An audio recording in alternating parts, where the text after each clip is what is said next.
Islam. Islam. Islamism. Peace and Hotep. Welcome to another one.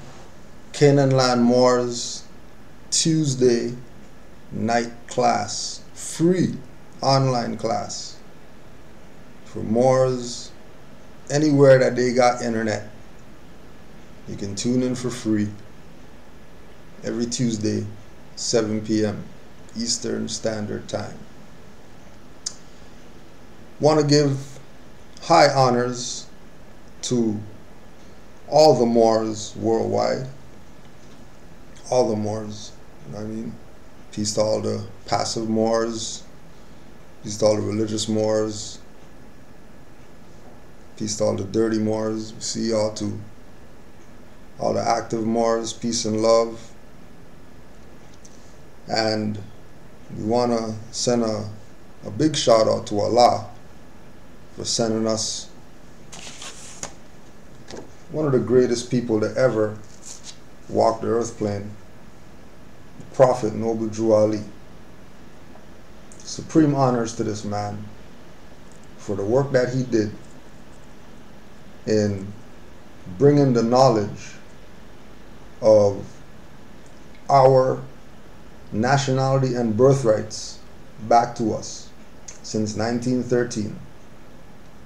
So we give high honors to this Moor. We also want to give high honors to the forerunner of the Prophet Noble Drew Ali, the Honorable Marcus Garvey, who told Negro, black, colored people that the only way that they're going to be happy is if they have a nationality. And he told that to them after, getting released from prison before he got deported. But they didn't hear what he's saying, so, sufferation continues because of gross negligence on our part as a people. But it's alright, we don't complain and all that stuff. It is what it is. You know what I mean? We got the stuff now, so we're going to make sure that we do something with it. I want to send a big shout out to all the active Moors, the Moors who are taking their place at being vessels to get this information to the hedges and the highways, curb to curb, whether it's on land, air, sea, stream, videos, phone, whatever. Honors to all the Moors that are taking the position, because everybody doesn't have to take this position, of putting the word out. You know what I mean? Everybody has to take the position of being active, but activity has many degrees.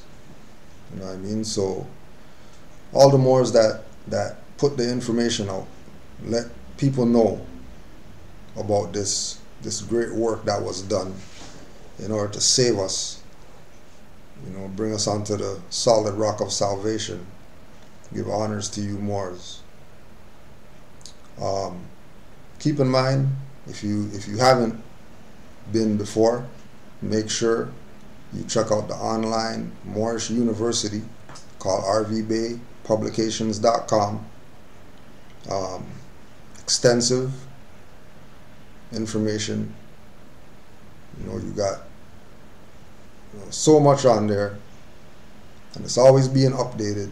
So there's no need to get off that website, really and truly. The only reason you'll get off the website is if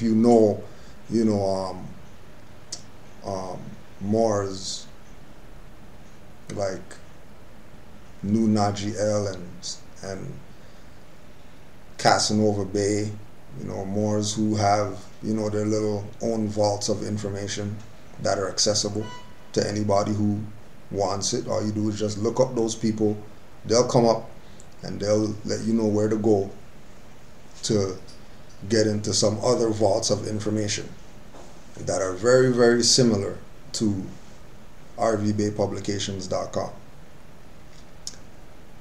We want to start off today with a video that I just saw that our good brother, the grand man of the first ever hip-hop temple, right? You know, this is just a Moor, you know, into hip-hop. Ain't nothing called hip-hop temple, so he said, hey, you know, hip-hop temple. So Islam to Brother Rami Salam El for his work that he's doing and making sure that the information gets out in nice little short videos that people can take, because, you know, everybody, not everybody, but, you know, people always complaining about, you know, 2 hours, I gotta sit here for 2 hours and listen to, well, you know, okay, fine. You don't want 2 hours, go to Rami Salam El's YouTube page called I Am HH Space Temple. Go to that YouTube page and you get some nice short videos, slap you fast, right? You don't have to get the long slaps like Canaanland gives you, like New Naji L gives you, right? Like RV Bay gives you, Blog Talk Radio and all that stuff. You don't got to get the long slaps. You can get the short, quick slaps. Just go to Rami Salam El's YouTube page, I Am HH Temple, and, you know, get some short slaps, you know, the quick wake up, right? He posted a video that we just want to take a listen to a part of this. He posted a video called President Obama Speaks at the Islamic Society of Baltimore. And, you know, as we know, as Moors know, because everybody else isn't really privy to certain information because they don't study. But the President Barack Obama is a constitutional lawyer. So he deals with things from a historical perspective in a lot of his speeches, you know, and the relationship is that, you know, law and history are one and the same, because you can't have one without the other, right? So due to the fact that he has this position of being a puppet for a corporate democracy,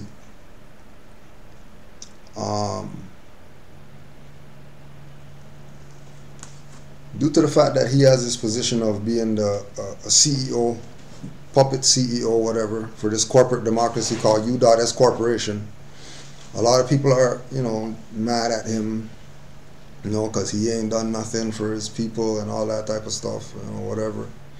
But he drops some keys in a lot of stuff that a lot of speeches that he does, because, you know, like we say, you can't hide the truth.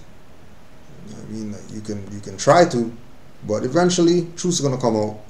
And where we're at right now, being that it's, you know, Aquarian age and all that, you're definitely not stopping the water pitcher man from dousing you, you know, with millions of gallons, billions of gallons of knowledge that, you know, we would esoterically call water. So, you know, there's no boat that's going to stop you from drowning, you know, no umbrella or nothing like that in the Aquarian age. You're going to get what you get. And then it's up to you to, you know, sink or swim. That's just what it is. A lot of people sinking because they never learned how to swim. So unfortunately there's going to be casualties, but that's okay. You know what I mean? There's always collateral damage, nothing personal. You should have learned to swim before you jump off a diving board in the deep end. So we're just going to listen to some of this speech by President Barack Obama. Oh, who, by the way, came out on the record and said he's Kenyan American president, you know, first Kenyan American president, because he doesn't push that black BS that these people are trying to put on him, because he already knows better. because again, he's a constitutional lawyer. And he's already been put on notice from the Moors since 2011 that there's no such thing as Negro, black, colored people and all that. You know, just go to Moorish Nation Public Records, MoorishNationPublicRecords.com. Look for the public notice writ that was sent to Barack Obama by active Moors to put him on notice about the Moors for the Moors. You know, all right? And don't be shy. There's a PDF. Don't be shy to print it out and use it in putting people on notice so they know that you know that Barack Obama got put on notice about Moors. You know, so ain't nobody have to hold anything back and all that stuff. Everything's out there. No secrets. So we're just going to take in some of this and then we're going to coincide what he's saying with what Noble Drew Ali laid down for the Moors so that we can, you know, put out there the fact that his lessons transcend time. You know what I mean? You know, you got some people's lessons who stay for the time when they were alive. Noble Drew Ali's lessons transcend time. Right?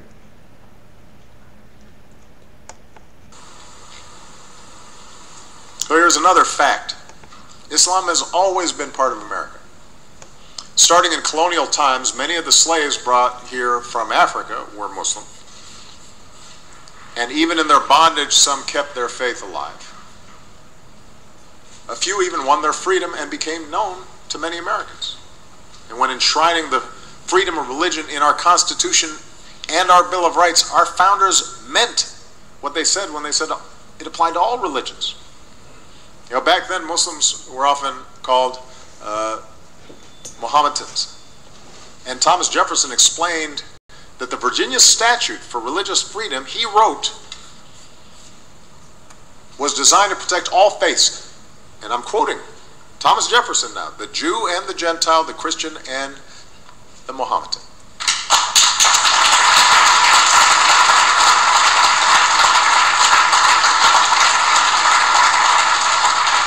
Jefferson and John Adams had their own copies of the Quran. Benjamin Franklin wrote that even if the Mufti of Constantinople were to send a missionary to preach to us, he would find a pulpit at his service.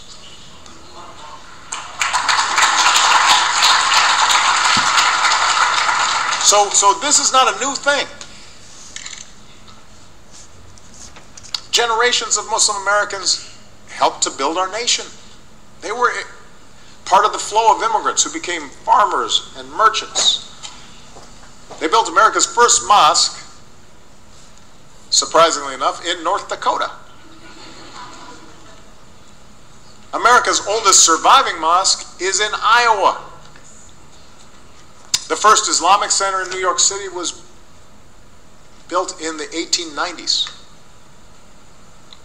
Muslim Americans worked on Henry Ford's assembly line, cranking out cars. A Muslim American designed the skyscrapers of Chicago.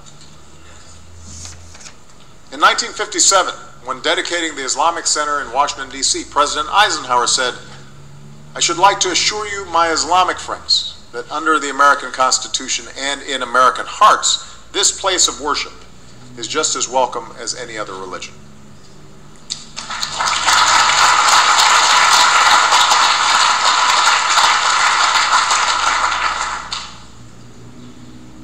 And perhaps the most pertinent fact, Muslim Americans enrich our lives today in every way. They're our neighbors, the teachers who inspire our children, the doctors who trust us with our health, future doctors like Saba. They're scientists who win Nobel Prizes, young entrepreneurs who are creating new technologies that we use all the time. They're the sports heroes we cheer for, like Muhammad Ali and Kareem Abdul-Jabbar, Hakeem Olajuwon. And by the way, when Team USA marches into the next Olympics, one of the Americans waving the red, white, and blue will be a fencing champion wearing her hijab. Ibtihad Muhammad, who is here today. Stand up. Come on, let me...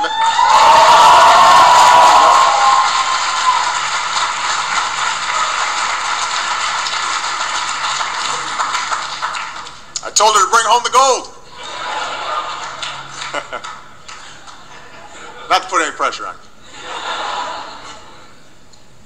Muslim Americans keep us safe. They're our police and our firefighters. They're in Homeland Security, in our intelligence community.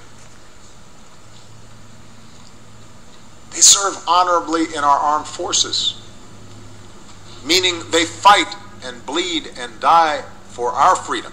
Some rest in Arlington National Cemetery.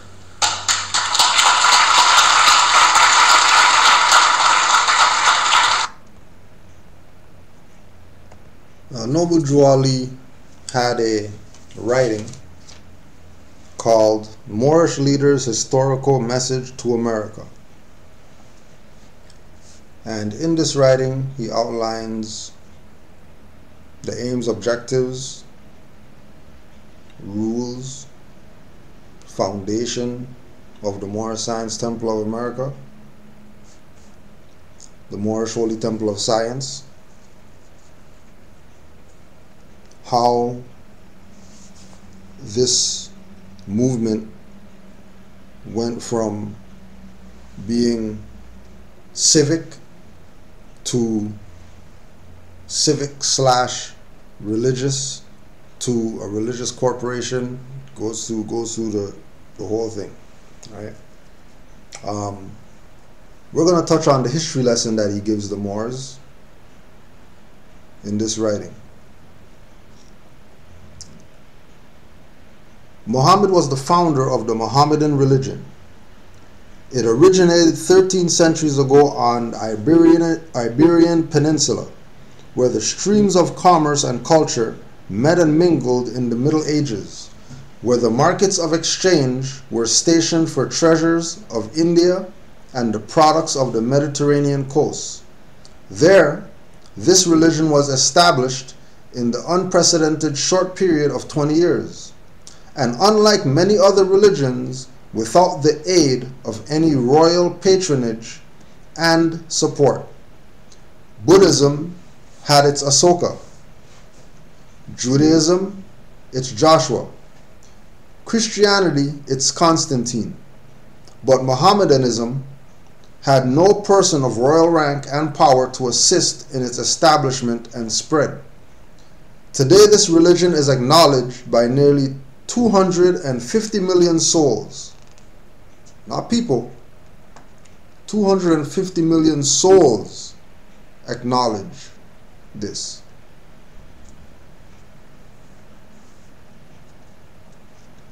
And extends over an area equal to 1/3 of the globe. From Arabia, it spread eastward over Persia, Turkestan, Afghanistan, westward across Syria, Asia Minor, Turkey, southward to Africa, covering more than half of that continent. It found its way to India and beyond, to the islands of Sumatra, Java, and Borneo. To the early representatives of this faith, the world's debt is incalculably great, for it was they who transmitted the treasures of Greek literature from the Middle Ages to the Renaissance. They who originated the graceful forms of which the Taj Mahal and the Alhambra are the most famous examples. It was they who contributed to the sciences of algebra and chemistry, astronomy and medicine. They who dotted the Saracen Empire with universities, and who built at Baghdad and Cairo the most renowned universities of the world.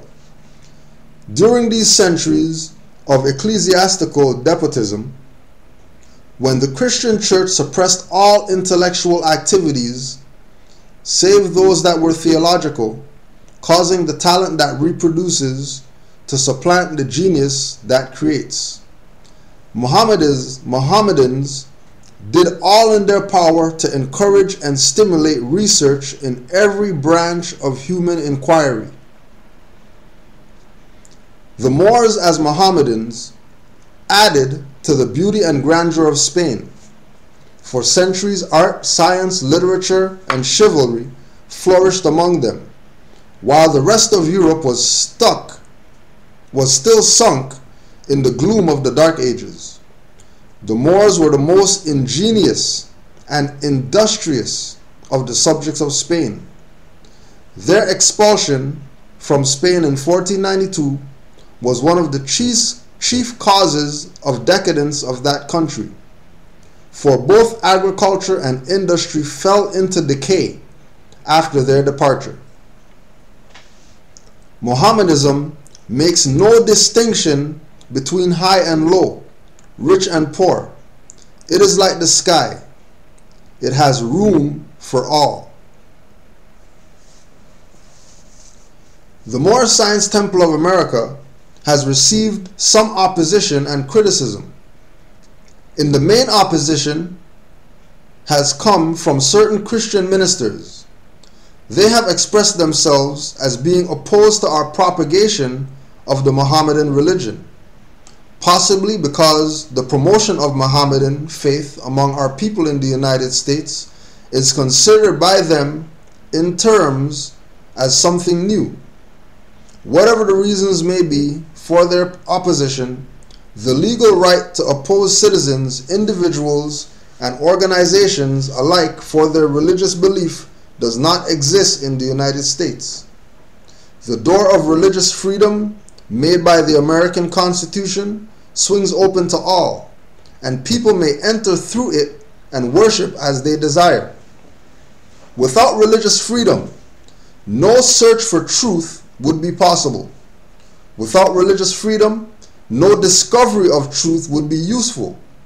Without religious freedom, religious progress would be checked, and we would no longer march forward toward the nobler life which the future holds for the races of men. Without religious freedom, there would be no inspiration to lift our heads and gaze into fearlessness into the vast beyond, seeking a hope eternal. It is a sad weakness in us, after all, to oppose our fellow men for their religious beliefs. And if they are angels who record the sorrows of men as well as their sins, they certainly know how many and deep are the useless sorrows that spring forth from such opposition. Possibly, love and time will cancel our hatreds in this regard and prove that in mankind tolerance is better than unwarranted opposition. In connection with our religious aims and beliefs, we must promote economic security. The preaching of economic security among us is by no means as widespread and intensive as the circumstances demand. No other one thing is more needed among us at this time, back then, than greater economic power. So what does that mean now? If he was calling for it back then.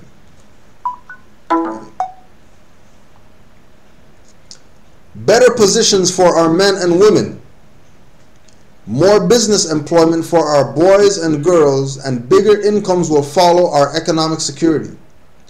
We shall be secure in nothing until we have economic power. A beggar people cannot develop the highest in them, nor can they attain a genuine enjoyment of their spiritualities of life. Our men, women, and children should be taught to believe in the capacity of our group to succeed in business, in spite of the trials and failures of some of them. Trials and failures in business are by no means confined to any particular group of people. Some business ventures of all people fail.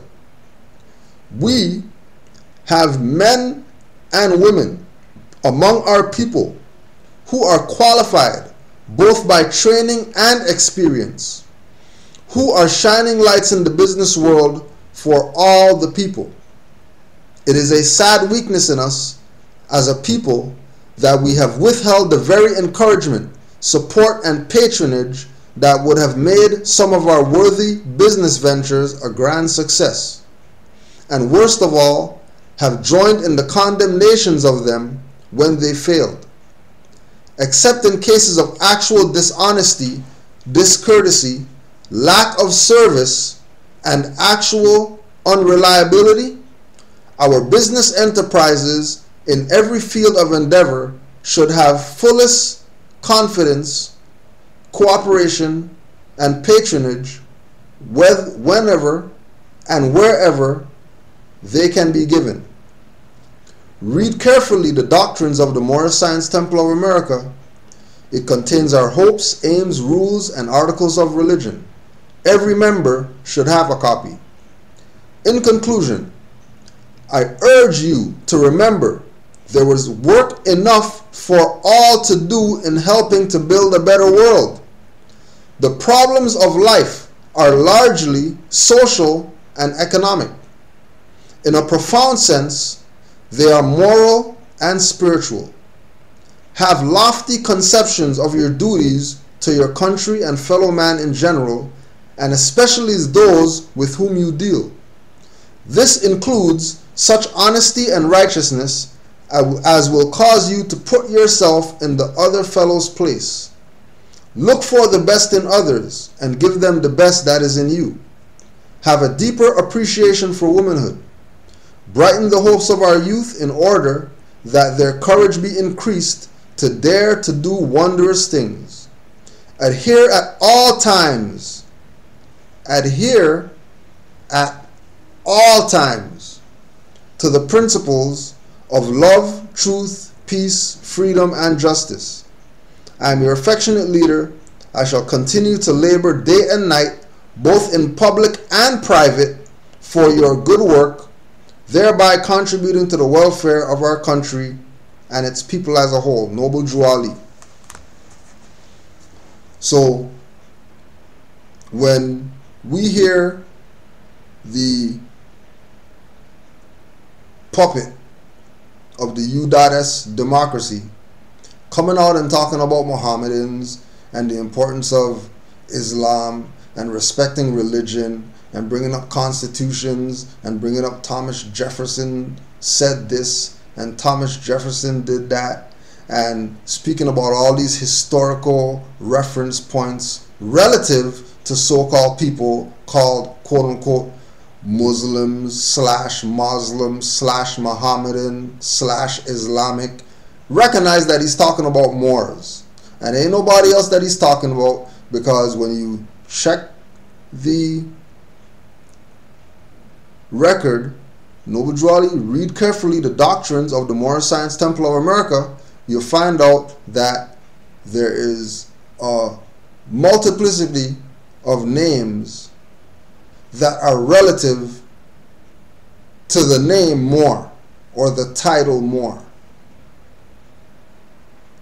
So, no throwing out stuff because you thought you knew something and you didn't check to see what it was before you threw it away.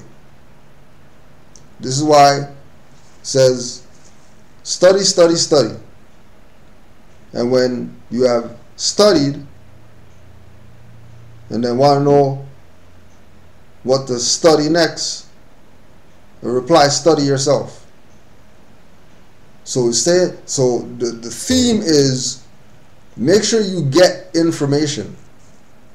Don't be absent-minded of any particular school of thought, especially if the information is going to do something to assist you in continuing to get this word out to our people who are ignorant of the fact that they have a nationality and birthright.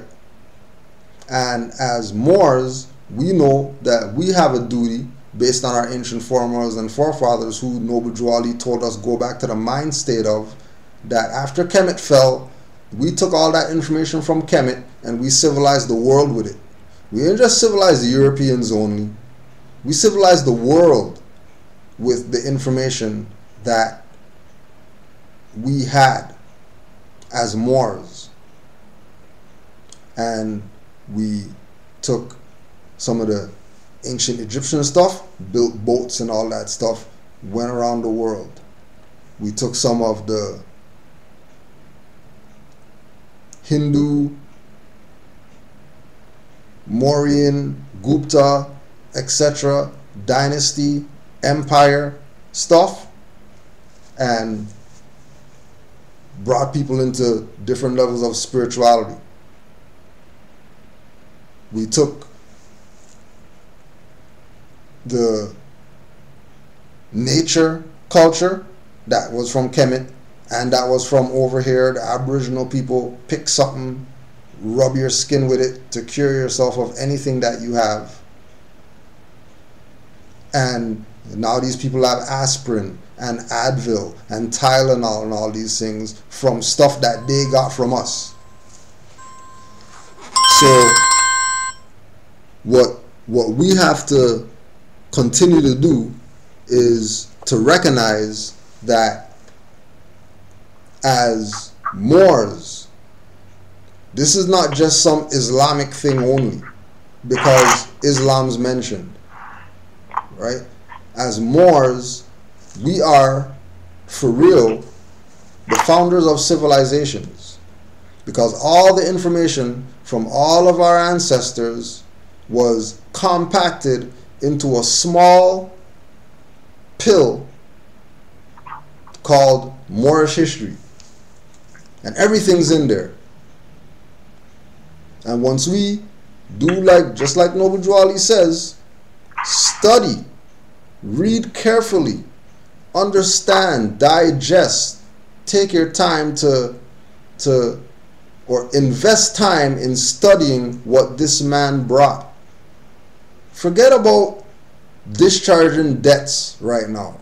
You don't need to discharge any debts right now because there's no debt. You don't need to claim houses right now.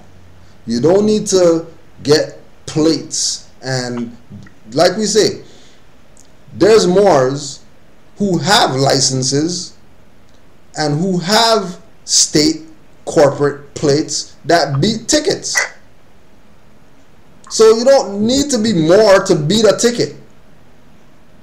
You have to recognize what was given to you by Noble Drew Ali. And what he brought us to was being our ancient foremothers and forefathers. Because our ancient foremothers and forefathers weren't some historians or weren't some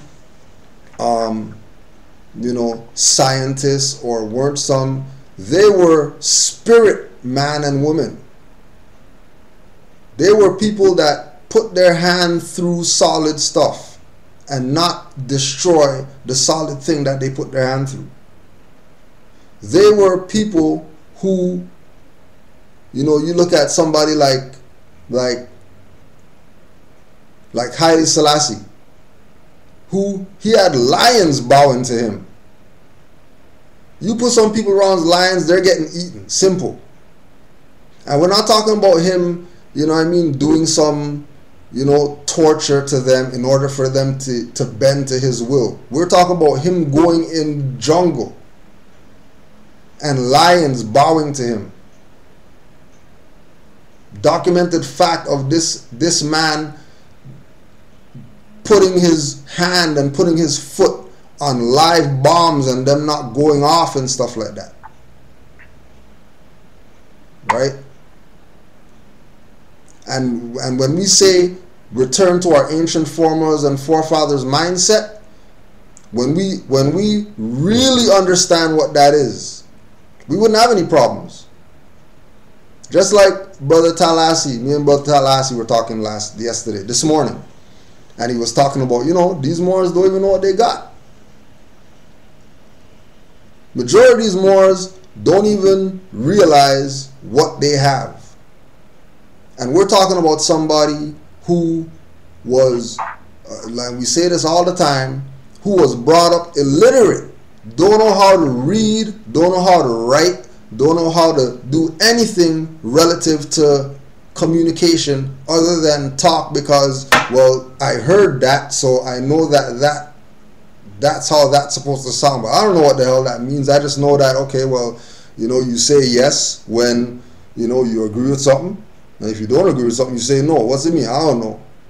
Right? And only when he came into Moorish science, only when he started studying Moorish science, did he start knowing what words mean and knowing what he's saying when he says stuff, which let him know that all the stuff that he went through and got through when he didn't know, when he was illiterate, that wasn't really him. That was spirit man in him, making him get through that stuff. But we're gonna take a pause for the cause, because we got a call, and you know what I mean, we gotta put this one on the record because it was live. It was live today. You know what I mean? You know, everybody has their little situations that they're dealing with. You know what I mean? How do we deal with this? How you deal with that, or whatever like that. And then you have individuals who, you know, sacrifice whatever they gotta sacrifice. They put it in the hands of the ancient foremothers and forefathers mindset that they have now, and let nature take its course. So I'm going to yield the floor for our brother, one of the Moors in Canaanland, Brother Omar Bey. He's going to talk a little bit about his little court stuff that happened today. You know what I mean? From inception to conclusion, so you can see what it means to be in line with your ancient foremothers and forefathers. And keep in mind, right? Keep in mind that the frequency and energy that we're dealing with right now is 1, new moon energy, which is recent, and 2, Aquarian age, and 3, year of the fire monkey. For all people who, you know, want to play like Chinese people aren't their brother and stuff like that, and they don't want nothing to do with Chinese people because Chinese people just bought old stock exchange in Chicago and they're buying lakes and they're trying to, you know, whatever with the U.S. Corporation, blah blah.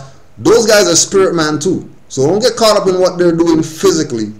Know that everybody on the earth plane that's Asiatic has spirit man in them. And spirit man is going to talk to spirit people.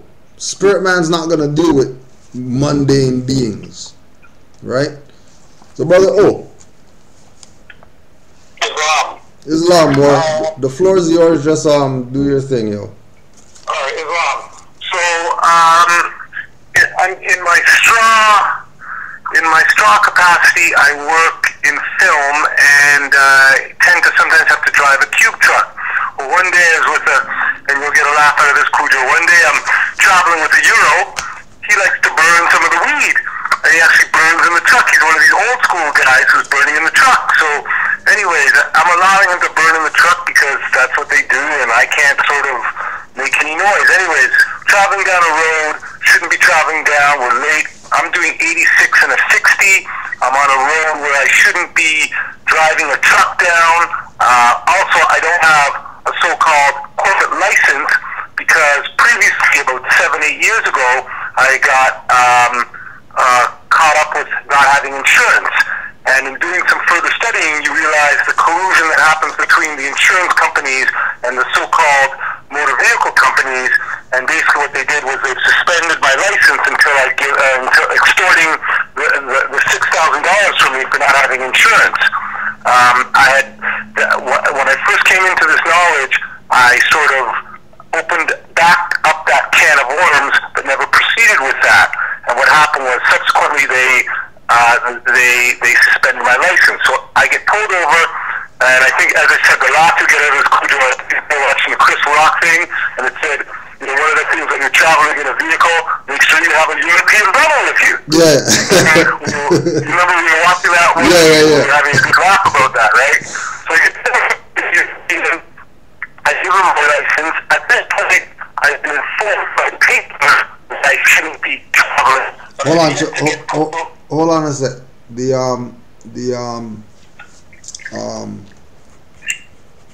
Your service is tripping a little. Your service, yeah. Alright, so Alright, go ahead. Maybe hold on, let me try and move to a different location and see if that helps. Is that any better? Yeah. Okay, so anyways, get pulled over there. Man takes the license. The Euro I'm with has half the joint sitting in the cup holder in the truck. I start freaking out. I get him to put it away. He tells me that he's got a spirit that watches over him, and he never has any problem with this shit. So this is just some background info for that. Anyways, you could also slow down a little bit too, unless you got to do something. No. All right. So the policy enforcer goes and does his thing, comes back, says to me, "Did you know your license is suspended?" I said, "No." I said, "I never knew that." He's like, "Well, take this as your sort of official sort of notification that your license has been suspended." I said, "Well, I dealt with that because I sent my writs in back in the day, and as we understood that even our writs alone should if things are working right, you shouldn't even be going into court. Your writs should be doing the work for you." But of course, they're playing their game. So he sets me up with a trial date, basically a summons. This basically a bill of attainder. One for speeding, 86 and a 60. One for not having a license, and one for driving a truck down. I think we all see these signs that have the slash through it, the no truck sign. Well, 90% of our business, we're traveling down roads like that because we're going to sets, we're doing all kinds of stuff. Anyways, that date is for September 3rd. I set that date for September 3rd. The initial pullover is in July. So I set the date he sets the date is set for September 3rd. So at this point, just so we can all know, and this is what all of us Moors need to do, I got the transcripts from that visit. So I'm going to read to you the actual transcript of what happened that day. Now, I want to preface this to all Moors, that when we're on this knowledge, and I need to say from an adept position, I wasn't doing my due diligence, though in hindsight you'll understand that even doing the due diligence, because we're sitting down at a dirty table, they're going to do their stuff. So at this point, what I needed to have done was send my writs in. But what I've always known, and as we all know, when we send our writs in registered mail, I sent some writs in subsequently for this last case that happened today. It cost me $100 just to send the 4 writs in and register mail it. That price has gone up, so of course they're doing their work. So I go to this, I guess, first appearance, or I guess it would be arraignment, to get the disclosure. I don't send any writs in because one of the things I've realized is that they're going to push ahead. And I think most Moors will attest to this, that because this is a dirty system, they're not validating, or they're not giving any credit or credence to the de jure paperwork. They're just pushing ahead. And a lot of this, I think we've understood to be because there's finance from this. So as I get there, I show up, I'm in my fez. So as most of us who have ever been there, you usually have this little lineup that you go to check in with the prosecutor. So there's this lineup out there, and there's a side story to that where there's a sister out there who somehow knows my name. She says, "Omar." She says, "Oh, I was told that you were coming here today." She ends up being a Burlington police correctional officer who's been pulled over for no insurance. She's worried. Her man has been on this for a minute, and she's in here. She sees me there. I'm building with her. And subsequently, her stuff gets dropped because of a quid pro quo situation, which is, the correction guards look after the police officers, and the police officers look after the correction guards. But this is just to show you the kind of energy that's going on there. So as I pull into the office, it's an Asiatic who's there. This isn't on the record, but he says to me, "Oh, a black fez. I never knew there was a black fez. I only knew that there were red fezes." I said, "We should talk." Anyways, he says, "What's your plan?" I said, "Well, I'm looking to go to trial." So anyways, as we proceed, we're in court right now. So Mr. Burgess, this is his name, says 46-48 for King, Bruce King. That's the straw. The court coming forward. "Good afternoon, sir. If we could have your name for the record, please." and it says Mr. King. I say Omar Sharif Al-Bey, appearing especially privately. So you're not Bruce King. No, I'm authorized representative. Now, I went this route because I've been building with another brother who had said that this was the tact that he uses. Now, I think in retrospect, well, this is interesting. As it plays out, you'll see. The court says, all right, do you have written authorization? I realized that really what I needed to have done is just write myself a note that you can present to the court. I say no. You can have a seat then, sir. I'm not going to recognize you unless you identify yourself as Bruce King or have proof of written instructions from Mr. King then. So just have a seat. Well, under threat and duress, I will recognize myself as and we can set trial. All right. So your name is the defendant. I said and then I said under threat, duress, and coercion, my name is. The court says all right, and then I said capital B, capital R, capital U. I spell out my name in capitals and setting trial for this, and then the prosecutor says in setting trial for this matter. The court says all right, and Mr. King, do you have any form of identification with you? I said at this point I had my nationality card outside. I said outside. The court then says, all right, because of the concern about the identity, not that I discredit you, sir, but I would like to make sure that you're in fact the defendant before we set the trial date, okay? I don't have identity and then I think they say Omar Sharif Al-Bey, but I guess what I was saying was I don't have ID for the straw. As I said, I am authorized representative. The court says, all right, well, the bottom line is if you're an authorized representative for Bruce King, then I'd like to see your authorization. If you're not Bruce King, so you're either Bruce King or you're not Bruce King. So as I said, under threat, duress, and coercion, I am Bruce King. All right, well, will you please go and get some form of identification for me to confirm that then, please. The prosecutor, as you realize this, the judge has been prosecuting, right? So then the prosecutor says that if the court's not satisfied, it is a serious allegation, and the drive suspend is a serious offense. This is what I was telling you about, Cujo, before right. I mixed up the dates, but the prosecutor is saying this is a very serious offense. The court says, we'll hold it down. What we'll do is we'll hold it down so you can bring some identification back showing that you're in fact the defendant. Will proceed from there, but because of the concern I have about how you've presented yourself to the court, I'm not content to recognize you as the defendant, just upon what you said. All right, so we'll hold it down, and you can go get some it says identity. I'm saying I don't have identification or corporate identification under that. So what would you like then? That's what I'd like. Off you go. So he at this point dismisses me. All right, so I sit down, they deal with I go outside, I get my identity card, I realize I have a bank card in the straw name. They recall me. So we're calling the King matter, right? It's Mr. Defendant, he had previously held down, okay, he goes by identifying the charges again. All right, have you your identification, sir? I don't have any. I have a bank card. Which, I mean, you'll understand or overstand this, that I'm here to answer for these charges and no one else has been asked for ID. I know that there's a possibility of a sort of confusion in terms of identification. Then the judge realizes he's hemming me in. I'll ask you one question, sir. I say, yes, sir. Are you defendant of this address? I say, yes, I am.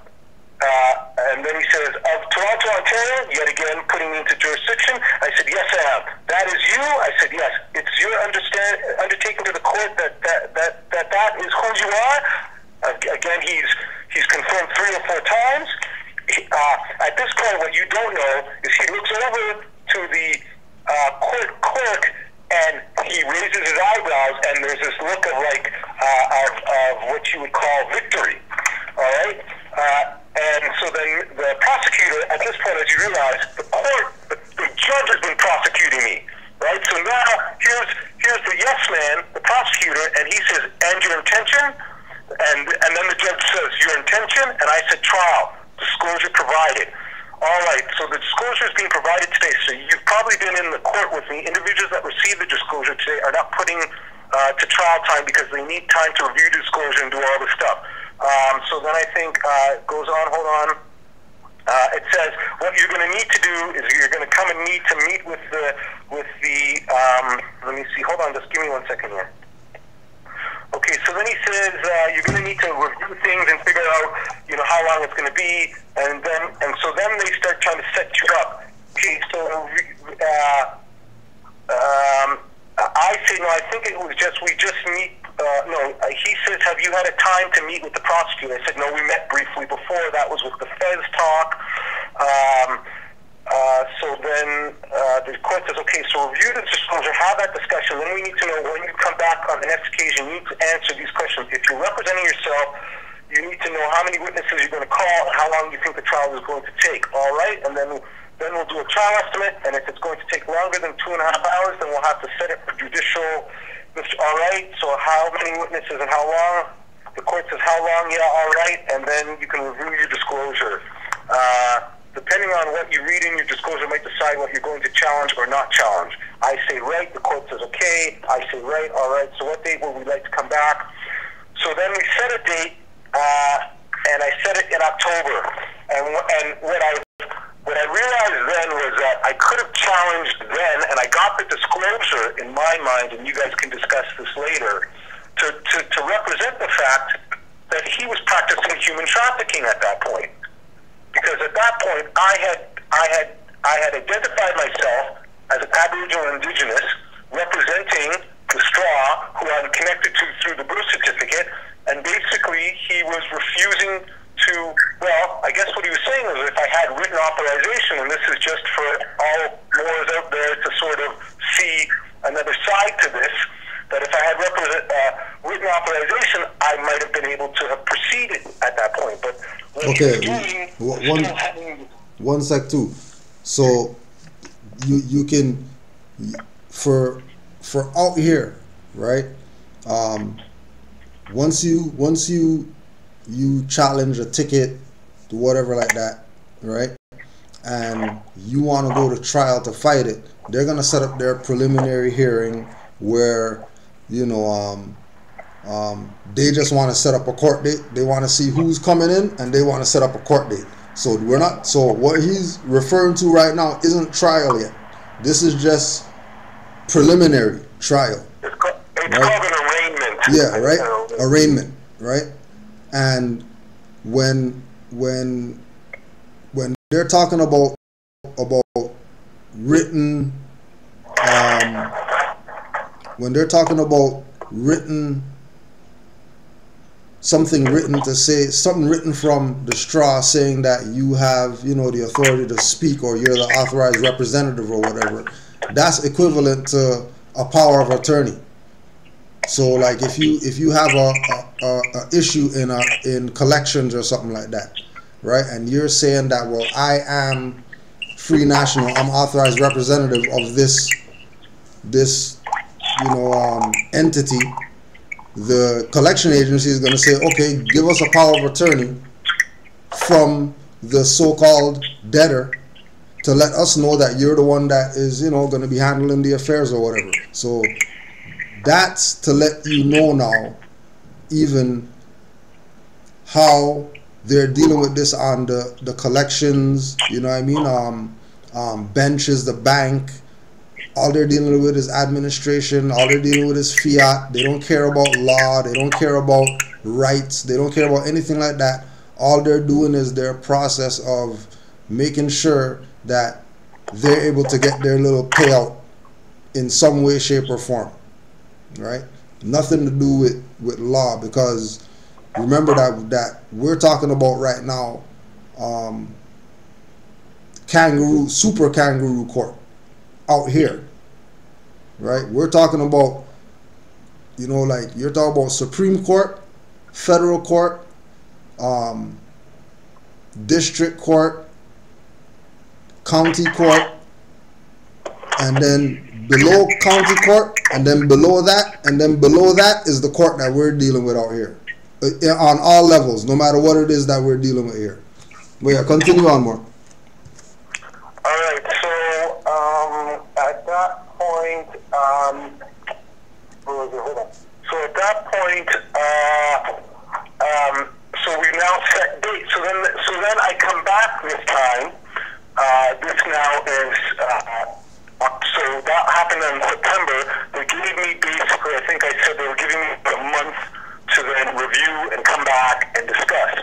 So a month shows up, and another thing I get to tell you more is when you're undertaking to do this, well, as I said, I think Cujo prefaced this with talking about a timeline, and I'm going to get into some of the, what I would say, the esoteric or spiritual stuff that I think was going on behind the scenes here. Because I've had another couple, this is, I think, my third battle with these guys, and every time I get there, this morning there was a lot of bad traffic. I was racing there. I thought I was going to be late. I showed up right at the minute that it should have happened. I went even to the wrong courtroom. I go to this wrong courtroom, and it's just a desk and some guys hanging out at a desk, and these people outside. And I think this is the courtroom I'm supposed to go to today. But it's another courtroom, but it's really just two people sitting across from a desk. So, you know, it even, this is in hindsight now, it even further validates the fact, now this is out in Brampton now, so it's not, it doesn't have the same sort of history and sort of continuance that, let's say, the downtown fraudsters are about, who've got the game sort of, you know, much more developed, but it looks really sort of, it looks really amateurish, you know. So then I come back on October. Now remember, every time you step into one of these tribunals, it is your time to battle. So you've got to make your decisions. Like, I could have sent my writs in on the first go and had a battle with as you saw, I was already having a battle with him, and part of the problem was work was really busy at that time, and what I realized was that they can hold shit down. They can just say, get out of here and come back tomorrow.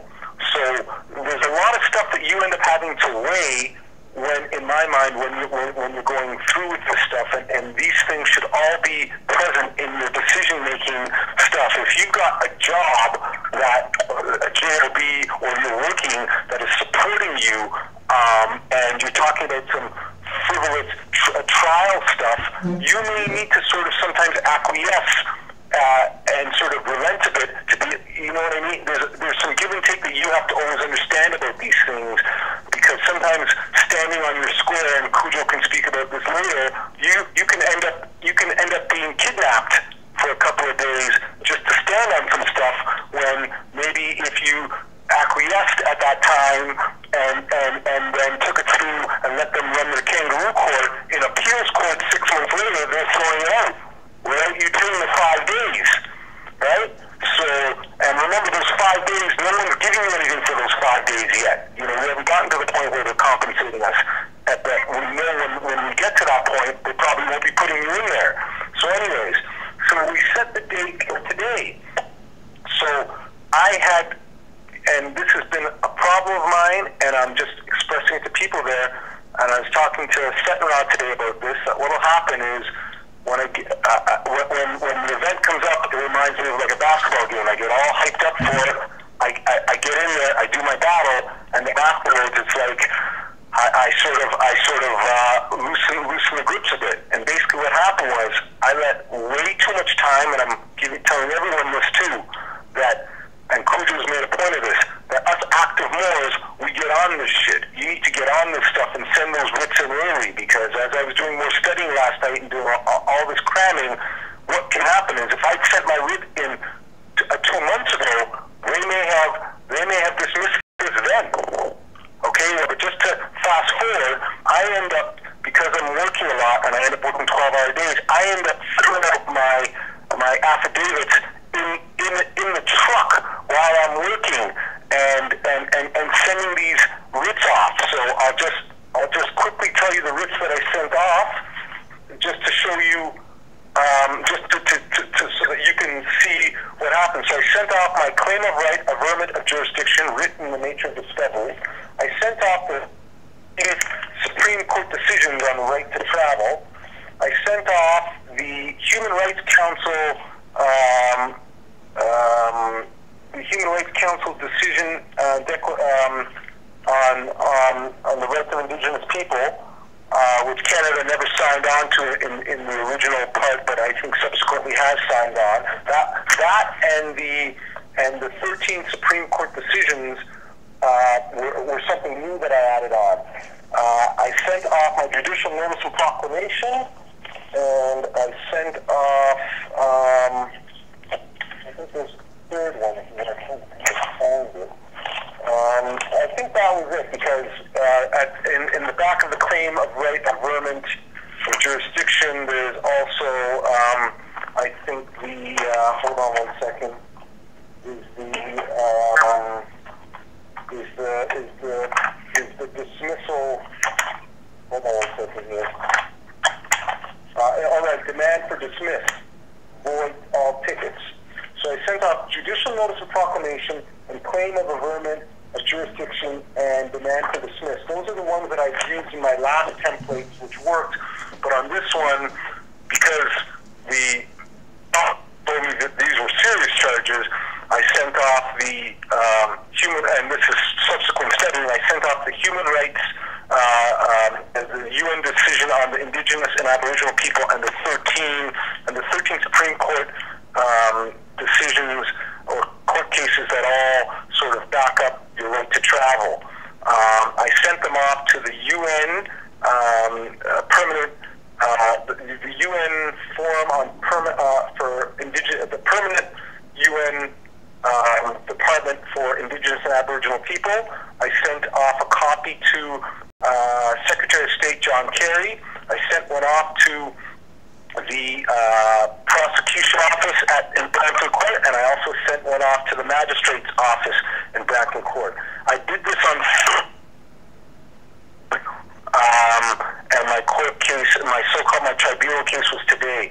I tell everyone, and I'm kicking myself, because don't leave it to that point. Don't ever leave it to that point. If you're serious about this, you need to be on this stuff.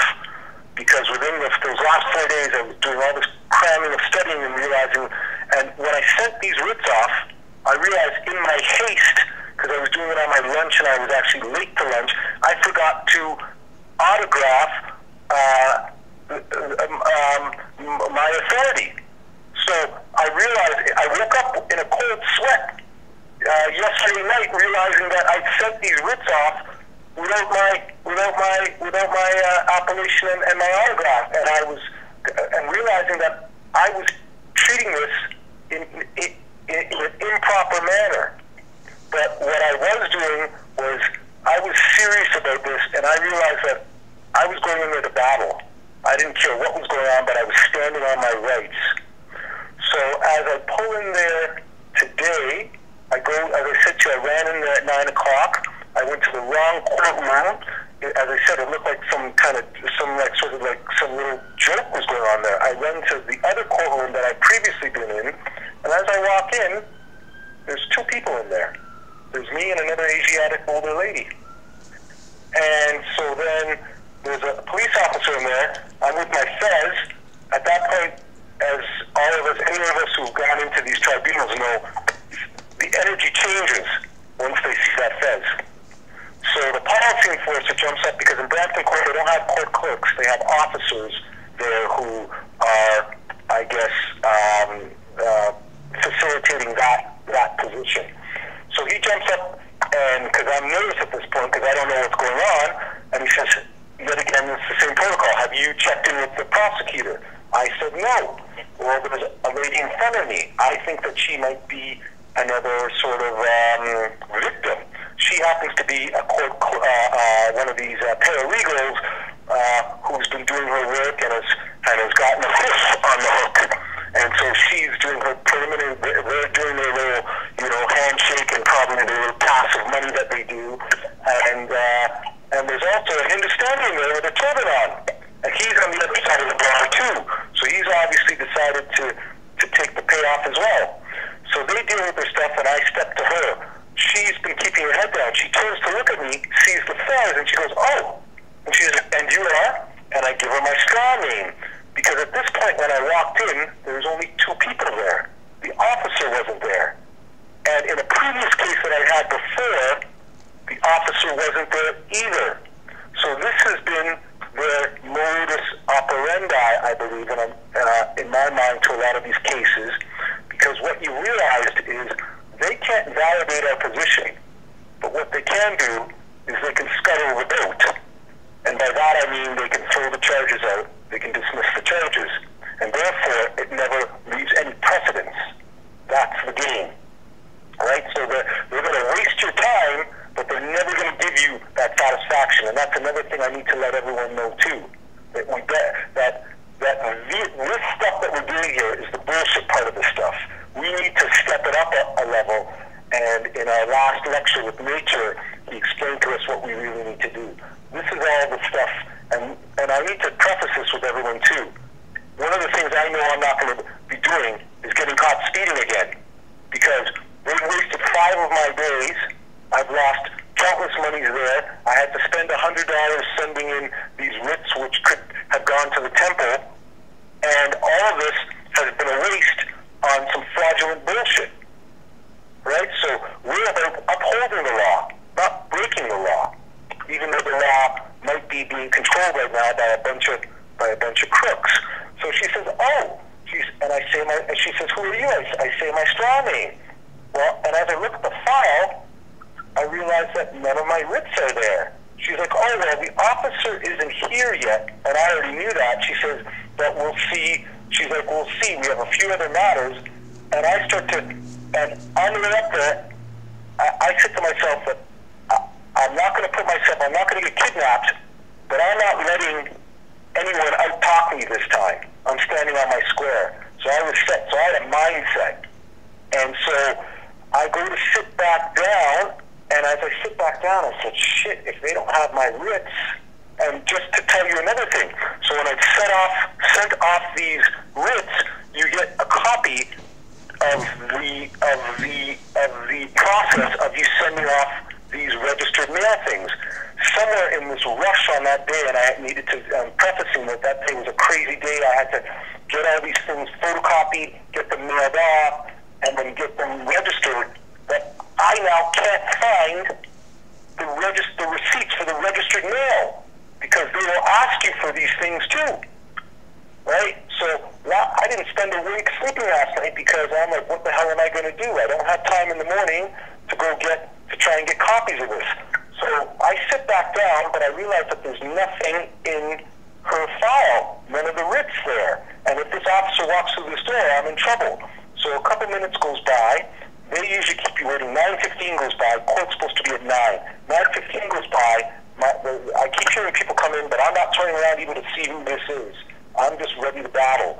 At this point, I get back up and I say to the prosecutor, I said, actually, I sent some writs in, but I don't know, have you received them? She's like, our office isn't here. Our office is across the street. At this point, yet again, I realized in my inadequate behavior behind this, I haven't done due diligence to ascertain exactly where these writs are going. This is a cautionary tale for everyone out there. All right? So at this point, even though it's registered mail, it probably showed up at the courts. I'm sure, and Kuja and I both believe that those writs were there, and that they probably just were not going to acknowledge them. So she says, well, we'll see what happens when and if the officer shows up. We can canvass and go see if there's some writs there or whatever. So I sit back down.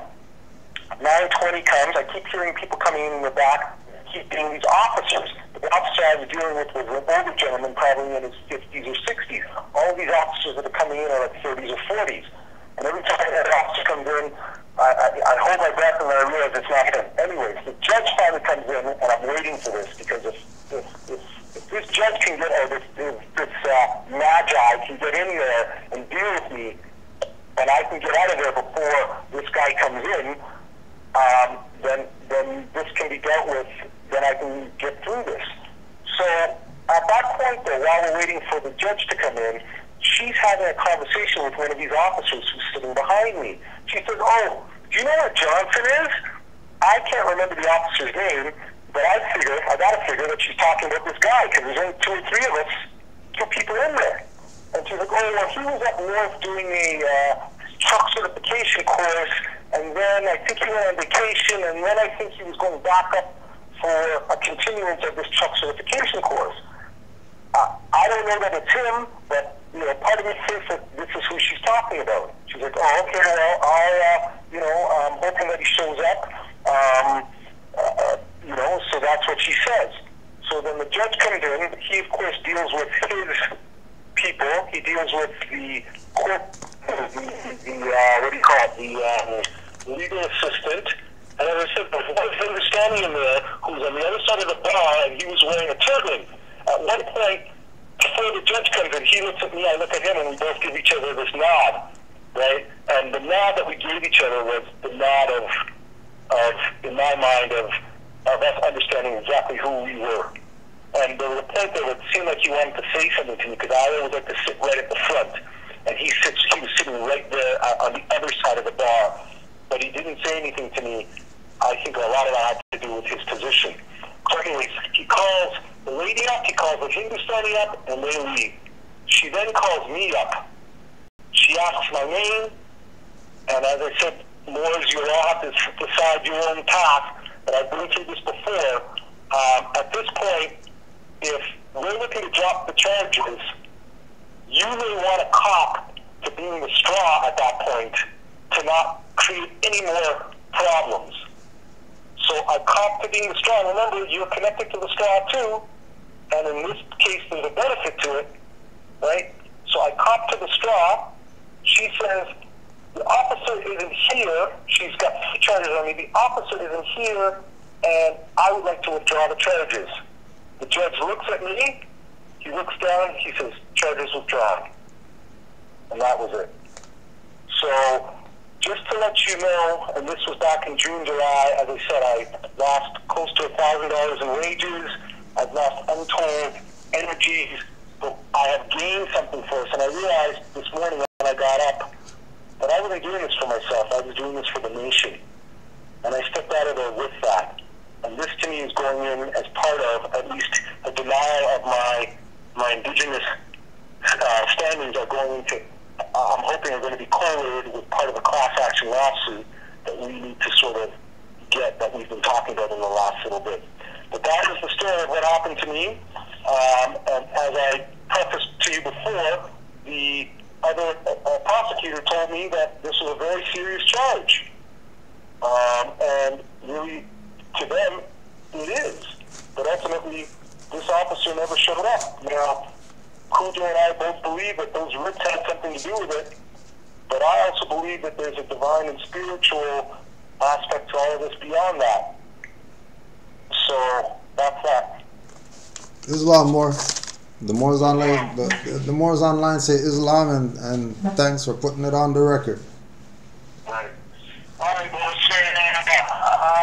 catch up with all of you. Peace and love. And as I say, my parting comment and my parting sort of statement is that this stuff that we're going through now, as we know, is, excuse my language, is the BS that we're being put through due to dirty Moors and previous Asiatics not having done the work that they needed to do.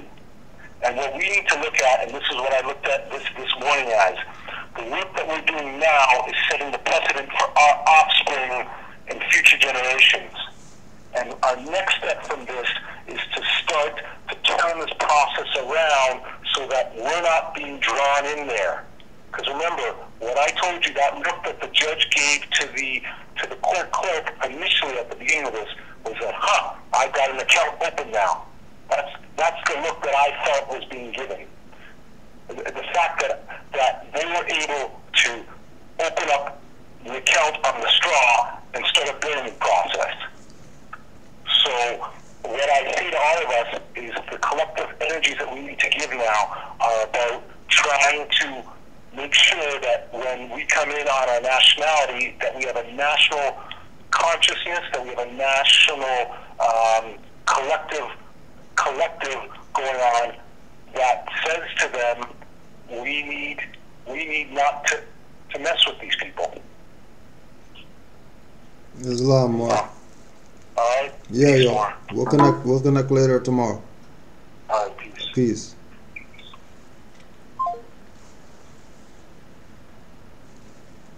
So that had nothing to do about getting stuff dismissed or whatever. That had to do with sometimes, you know, you realize that you kick something and you have that thought that, oh my God, I just stubbed my toe, and you feel the pain, but you realize that, you know, you kicked a feather or something like that, and it really wasn't that serious.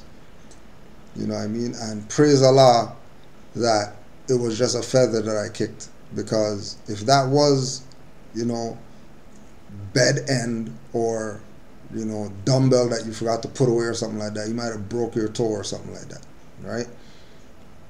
The spirits are moving, the spirits are working in a way that is going to protect those who have honors to what Noble Drew Ali laid down, right? I can speak for Brother Omar Bey that he is a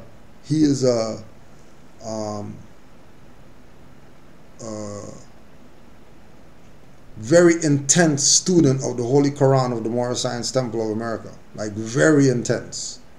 You know what I mean? Like that's something that he makes sure he reads few pages of that every day, regardless of what's going on in the day. He makes sure that that's in his daily ritual, that something, a page, 2 pages, 4 pages, 8 pages, 1 page, whatever, he makes sure that something in that book is getting read. And based on my observation of his actions, right, I know that Prophet, Allah, ancestors, whatever, spirit guides or whatever like that, look out for him with certain stuff. You know what I mean? That being an example, right? That situation that he just talked about being an example. And we went through it not to play the game of, you know, yeah, he got dismissed, everybody's happy because the Moor got his case dismissed. No, that's not, that ain't nothing. They withdrew that. That ain't no big deal.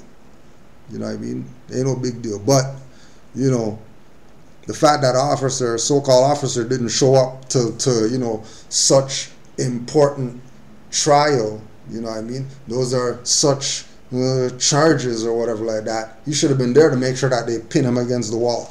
And this guy went to his little truck training crap, or so they say. That's where he was. You know, we don't even know if that's real or not. So, we are gonna go now into that side, you know what I mean, the side behind the veil, you know, behind the mundane, right? So we can have a greater respect for the fact that we are ancestral beings come again. We are not just the husk or the flesh, right? There's things going on that aren't seen on the earth plane, but that are going on, that have a direct relation and impact on what happens on the earth plane, right?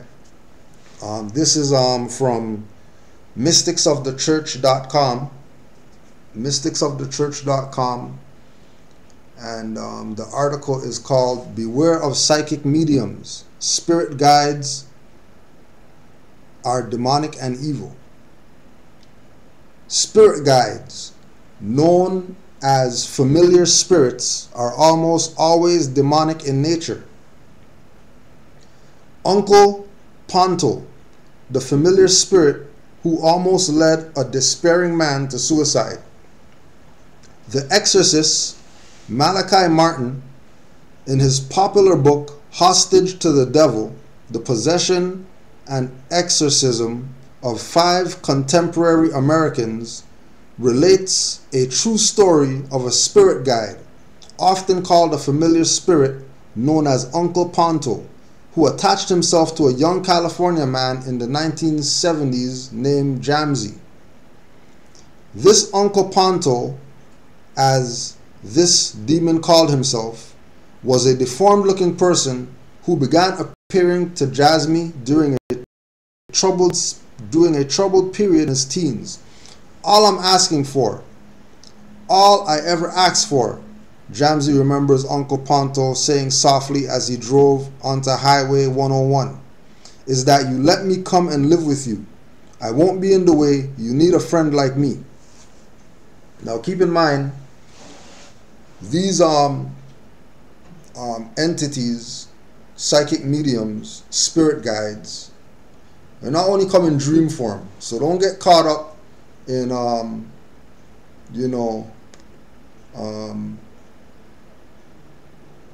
somebody visiting you in a dream or whatever like that. These entities could take bodies and manifest to you as beings, as people that you have in your life, that you think that, they're down for the cause. They got fezzes on. They say that they're Moors and all that stuff. But then, that's a vampire, and their position is to suck your energy. Make you get old fast. You realize that, damn, where all these gray hairs and stuff coming from all of a sudden or whatever like that. You probably have somebody sucking you that's, loving to suck you. Right? Especially if you ain't got no stress and stuff like that, or that, I checked the record of my family. My uncle's 50, he don't got grays, and my grandma, she don't got grays yet, and she's 60 or whatever like that, 70 or whatever. Auntie Pearl, she doesn't have no grays and all that stuff. But how come you got grays? You're 14. How come you got gray hairs and stuff like that? You're 20. What stress you got that you got grays and stuff like that? Right? Keep in mind that the forces that are against this are going to be, just like Joali told the Moors, they're going to be trying every weak mind. And it's not just going to be some forces coming in your dreams. Sleep paralysis because, you're laying on the bed, and, the head's, going up and down, on your lap or whatever like that. And then a head rolls up your body, and a head is on your chest talking to you and stuff like that. That's not just what's going on right now. There's beings right now. And you could tell them, majority of them, you can tell them if you use eyes as a reference. You see, people talking about, I got a great sleep last night, but they got dark rings under their eyes and stuff like that. You sleep for 8 hours, you got dark rings under your eyes like that. Watch out for these people. You know what I mean? Watch out for these people, especially ones who claim that they're on this information and they're with the Prophet and Allah is guiding and all this type of stuff like that. But they seem to be latching onto you, leeching you a little bit more than, they should be. Don't feel any ways to slap them off or whatever. Don't be shy when you realize, because, your body's going to tell you. You're going to get the anxiety feeling or whatever. You might get some butterflies, you know what I mean? You're going to get that, the reverse of, remember when, your first crush and all that stuff, and then you got that good feeling and you're like, oh yeah, this is so good, you know what I mean? Oh, there she is and stuff like that. Okay, the opposite of that. Those feelings there, when you start getting those ones, no, so get the hell away from these people.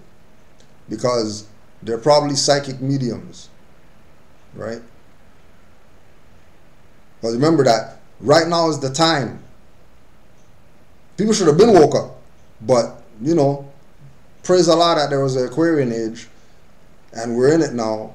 So it's wake up time. So they're sending their forces to make sure that people don't wake up have them do all types of crazy stuff to themselves. Uncle Ponto would often appear out of nowhere, suddenly sitting in the backseat of Jasmine's car, for example, showing himself through Jasmine's rearview mirror. At first, Jasmine was quite startled upon first seeing Uncle Ponto, for Ponto's experience was a strange-looking caricature of a man, and he had always thought in the back of his mind that Uncle Ponto might be an evil spirit. Yet, as time went on, there were times he appreciated and even relished the eerie company of Ponto, and often he got a kick out of their encounters.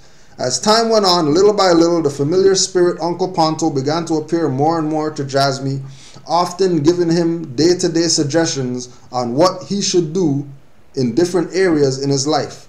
In fact, he often, that's another sign of these psychic mediums, that you got problems in your life that you should, or you know how to deal with. You might just be a little lackadaisical, you might be a little, whatever, not dealing with them. But these people always got advice to give. And then when you check their situation or whatever, you wonder, how come your grass is so high on your side or whatever like that, and you got advice about how my grass should be cut and which blade I should use on a lawnmower and all that stuff, when your grass is looking like trees in your yard. Watch out for these mediums, because remember that it's not the individual that's in the body anymore. So stuff that individual has in their life gets neglected to make sure that they're in your life, right? They forget what's going on in their life, because remember, this is not their being anymore. Something else is in this body that 2 months ago they had a life. Then all of a sudden, all their stuff in their life's neglected, but they got time for you or whatever. They got all the time in the world for you, but all the stuff in their life's neglected. All these are signs of these mediums, right? This is why secret of the Adept chamber, visualization. Because trust me, there's stuff in the Adept chamber that they say, keep in the Adept chamber or whatever like that, don't tell or whatever, what I mean? All in the oral statements and all that stuff, and as we know, oral statements, somebody said, Noble Drew Ali said that. So some of those stuff might be a little bit far-fetched or whatever. Some stuff might not really be. That might just be more trying to get their little props or whatever. Say that, Noble Drew Ali. Yeah, my grandma was there when Noble Drew Ali said that, so, we're going to go with it because, and all that. Right? One thing of the Adept chamber that I'm gonna put out there for everybody so that they know the powers of what Noble Drew Ali brought is that you visualizing him is protection.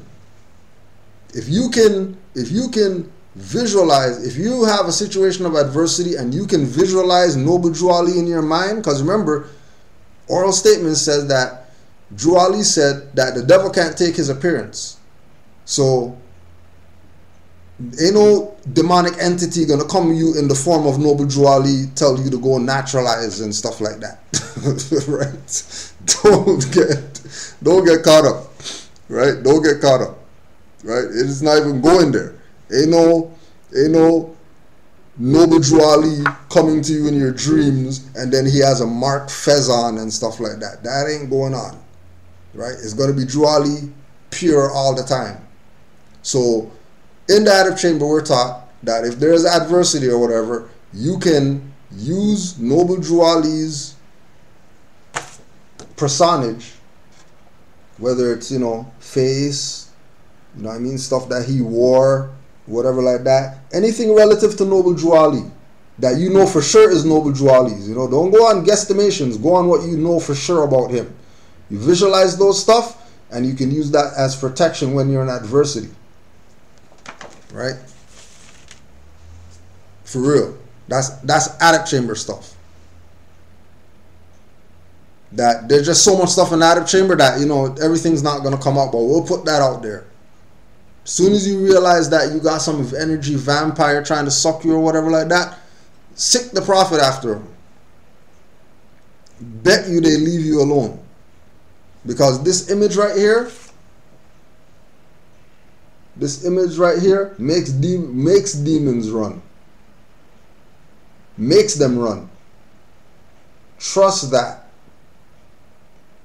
Right? From a user of this image right here. With the purple background, which is the ethers. Right? And then remember purple and the chakras and which chakra is purple. So you can understand the heights of the prophet and what he was on. What level he was on. Right?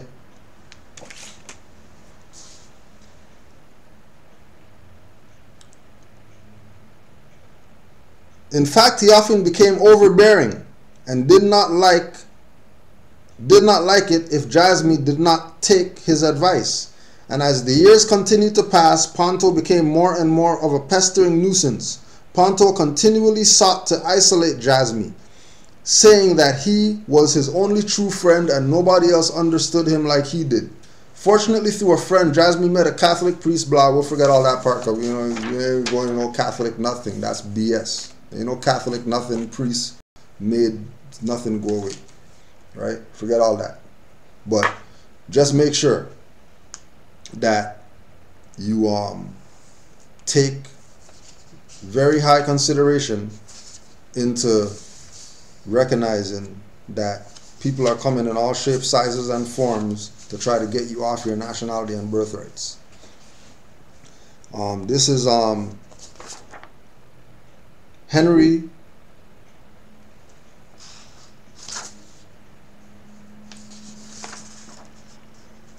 HenryMakow.com.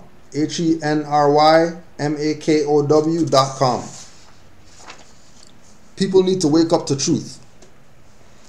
Ex-Satanist details Illuminati's spiritual plan. A recurring theme in TV and movies is the concept of portals that sends travelers from one dimension or universe to another. For example, Stargate presented this concept, as well as aliens and spiritual ascension. Even the Smurfs wait for a specific celestial alignment in order to open a portal to our world. A book, Rastros do Occulto, Rastrosdooculto, from Brazilian author Daniel Mastral, may explain the reoccurrence of this theme in the media. Mastral used to be a high-ranking Satanist bred specifically to lead a group in Brazil, but instead he turned to Christ and became an evangelical. In the book, he states that occultism, magic, and Satanism seek the opening of portals and communication with evil fallen angels or demons. The accumulated esoteric knowledge of the sages was passed down by demons in the form of rituals in order to open these portals and alienate people from God, assuring their damnation. Misery likes company. The author tells us that in ancient Egypt, no, not Kemet, ancient Egypt, right? Satan promised an alliance to a few. These people who became the mystery school members are known as the Brotherhood or the Children of Fire. Remember, the fire monkey is the year that we're in now. Fire monkey. Right? Remember, fire is one of the 4 elements, or the 5 elements, but the 4 elements, earthly. Earth, air, fire, water, fire being one of them. Portals to the body. Portals to the body allow demons to interact and control humans. The most basic ritual is channeling, where a medium lets a spirit talk through his mouth, dispensing, counseling, and commands. These powers are classic occult tricks of divination, telepathy, creation of fire, telekinesis, etc. These are not enhancements on the individual, but merely deeds done by spirit to look like the person has evolved. Going back to those same people, guy comes around floating and stuff like that, question his floating. You know, where did he get that from? How did he learn that? Are you a yogi master? Or were you nigger yesterday and then today you just start floating? It's probably some psychic medium. Much of the doctrine of chakras and awakening of the Kundalini spirit is in truth opening of bodily portals to demons. So remember that when we have the Seriaphs in the tree of life, right? Okay. In Kabbalah, the tree of life Seriophs are worlds in Kabbalah. In the human body, it's chakras, you know what I mean? The tree of life capsizes, right? Or compacts into the 7 chakras, which energy centers and whatever like that. A portal is an energy center. Stargate, the energy center. Black hole, energy center. So when you talk about, you know, like we talk about, if you think that you're gonna leave your body, right? Astral project. Oh yeah, I learned how to astral project. I traveled the universe and all that. And you're gonna leave your body and something not maybe try to take your body back. You better know how to ground your body so that only you can get back into it. Right? This is not no joke thing. Right? It's real. Okay? Chakras are portals. As you open chakras, you open portals. You open energy centers. What's on the other side of that stargate called a chakra when you open it? When you raise the Kundalini energy, which is the serpent, right? Which, you know, has its quote-unquote negative connotation. Because he's talking about, you know, Bible stuff and, you know, serpent tempting people to do stuff or whatever like that. But then when you talk to Buddhists, you know, serpent is enlightenment, right? So there's this dual nature always taking place. Make sure you keep in mind that it's always taking place. Don't get it twisted. Portals to Earth. Portals to Earth are more complicated. According to Mastro, reality is comprised of 9 dimensions which overlap in space but are separated in practice. He gives us the metaphor of an elevator. Spirits from one elevated dimension can go down to lower floors, but no one can go up. We live in the 4th dimension. Below us there are several powerful demons who have been imprisoned by God as judgment. Lucifer is the only evil spirit to visit the 9th and highest plane, right? Because according to scriptures, God made the devil. So he got access to the higher levels, right? He's got access to the higher levels, okay? Because God made him, right? But then, you know, don't forget, they got Lucifer or Baphomet sitting there giving you the 2 and the 2, right? Which is the 4, with the pentagram tattooed on his forehead, got the goatee like the Rasta, right? So don't get it too twisted, because remember Baphomet, when you talk to Knights Templar, Baphomet's a representation of the Moors who taught them, and they made it a demonic symbol so that, because the whole concept is that there has to be the duality, there has to be this, you know, good and evil, right and wrong, hot and cold, left and right, whatever stuff going on, you know what I mean? So keep eyes open on what's going on. Don't just take stuff for what it appears to be.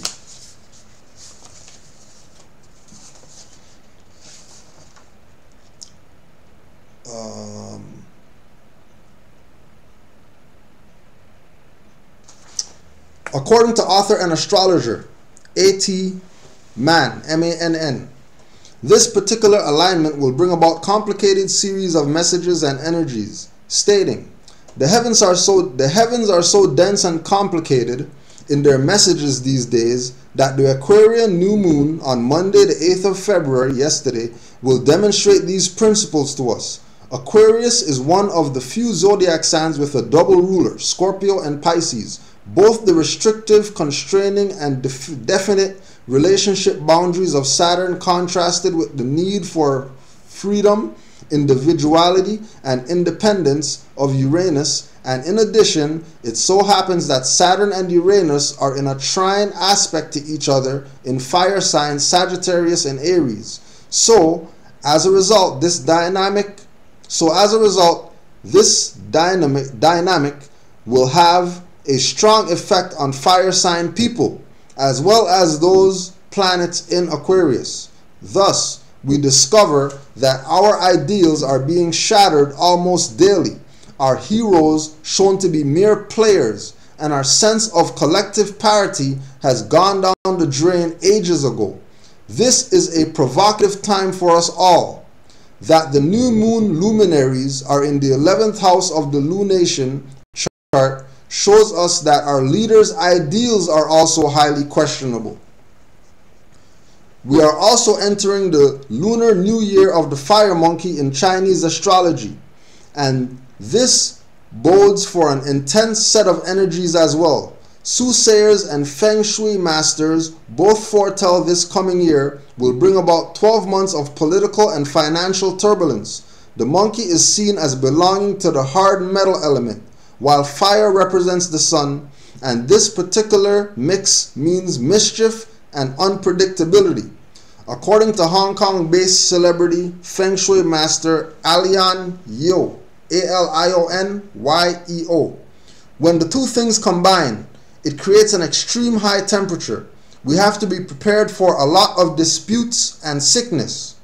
One can even associate fire and metal with missiles, bullets, or rockets.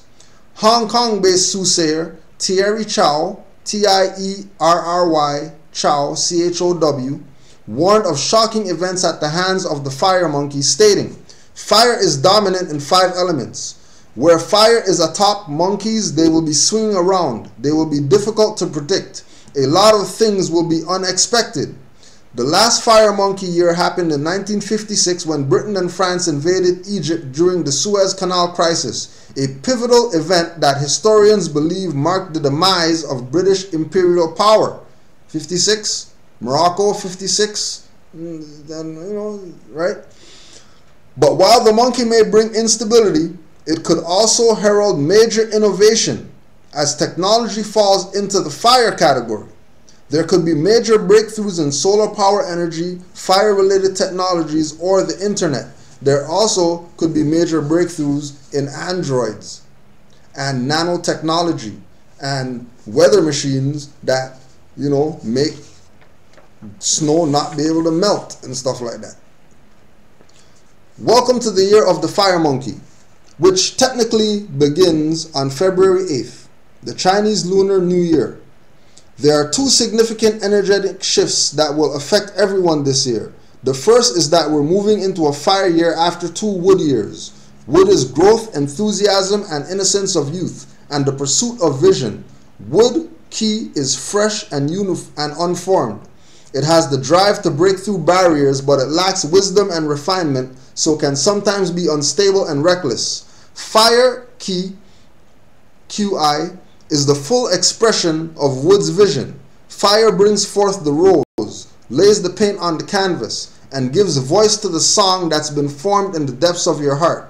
Fire is intense, passionate, and calls forth our need to connect with one another.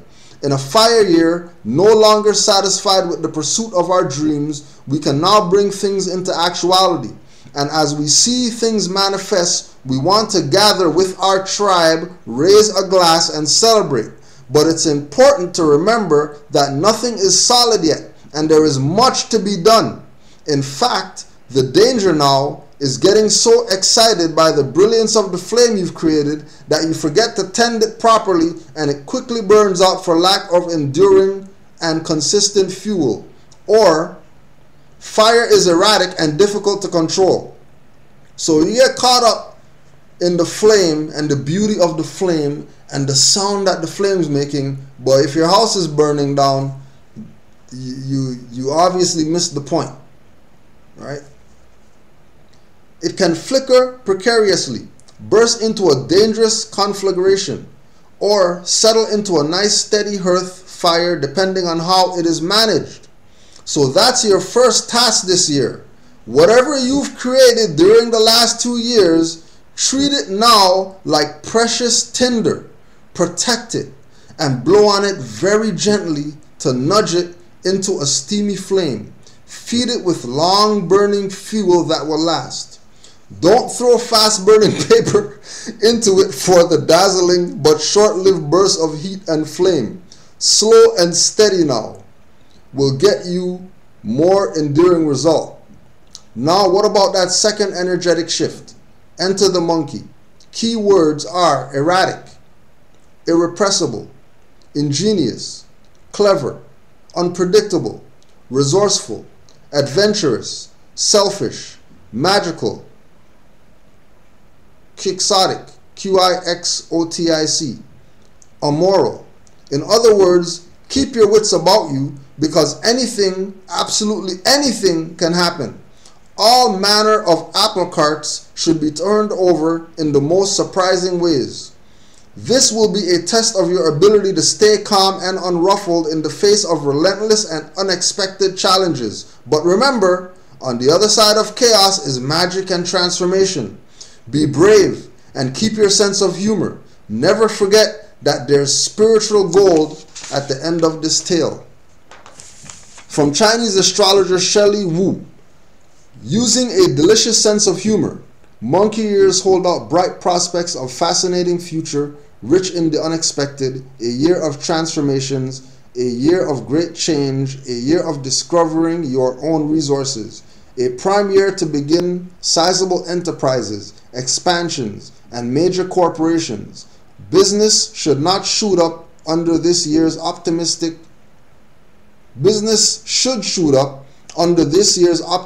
and hopeful influence. The resourcefulness in solving problems and dilemmas will be a pleasant surprise for all entrepreneurs. So you can just, do your little research on year of the fire monkey. I'm not sure if we showed this before. Just wanted to put this up here. You know what I mean? DuckTales, and then in the background they're telling you to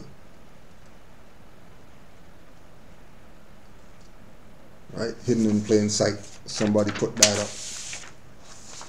You want to say peace and love to Amadou Diallo, who they never called a black man in any newspaper clippings or whatever like that. You know what I mean? They always called him by his national descent name.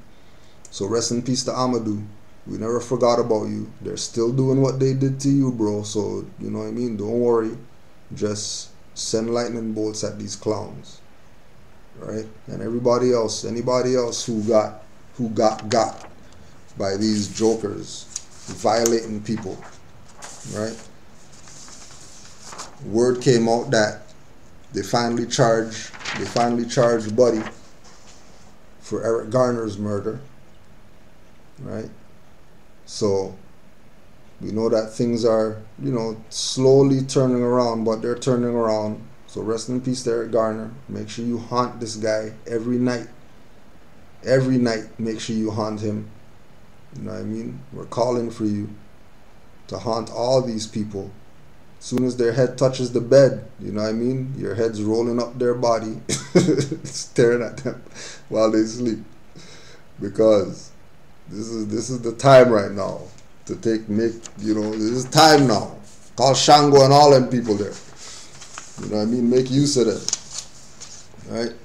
8:49. There were some questions, but I might do a little might do something else this week. So stay tuned.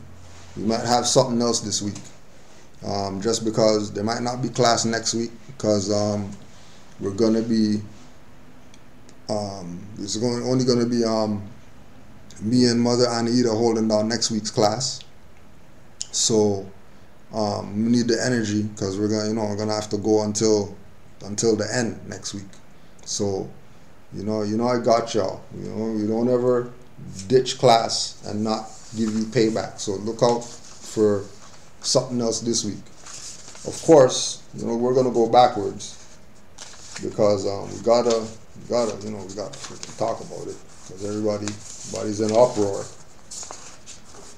Everybody's in uproar. You know what I mean? Everybody's mad at Beyonce right now. You know what I mean? For calling out Black Lives Matter and all that stuff, and repping for the Black Panthers, black fists in the air, all the sisters, be unified and all that stuff, independent women and stuff like that. But when we check the record, Islam to Sister Al-Zahra Bay, when we check the record of the Panther sisters from back in the day, I don't see them wearing bati riders and pum-pum shorts. So I really don't know what point she's trying to make with these, dancehall queen dressing sisters who got afros and, fists up and stuff like that, talking about repping some black BS. Forget black BS. Right? The black stuff is dead. Right? Khalid Muhammad killed all the black stuff, told these people that he's more.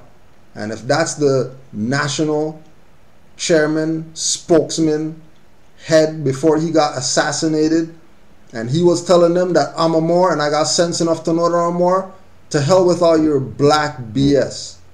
Right? Let me check the sisters. No bati riders. How come the sisters back in the day weren't wearing bati riders, Beyonce? I don't know what you're trying to pull. Because people get it, people have it, so twisted. People have it so twisted that they think that,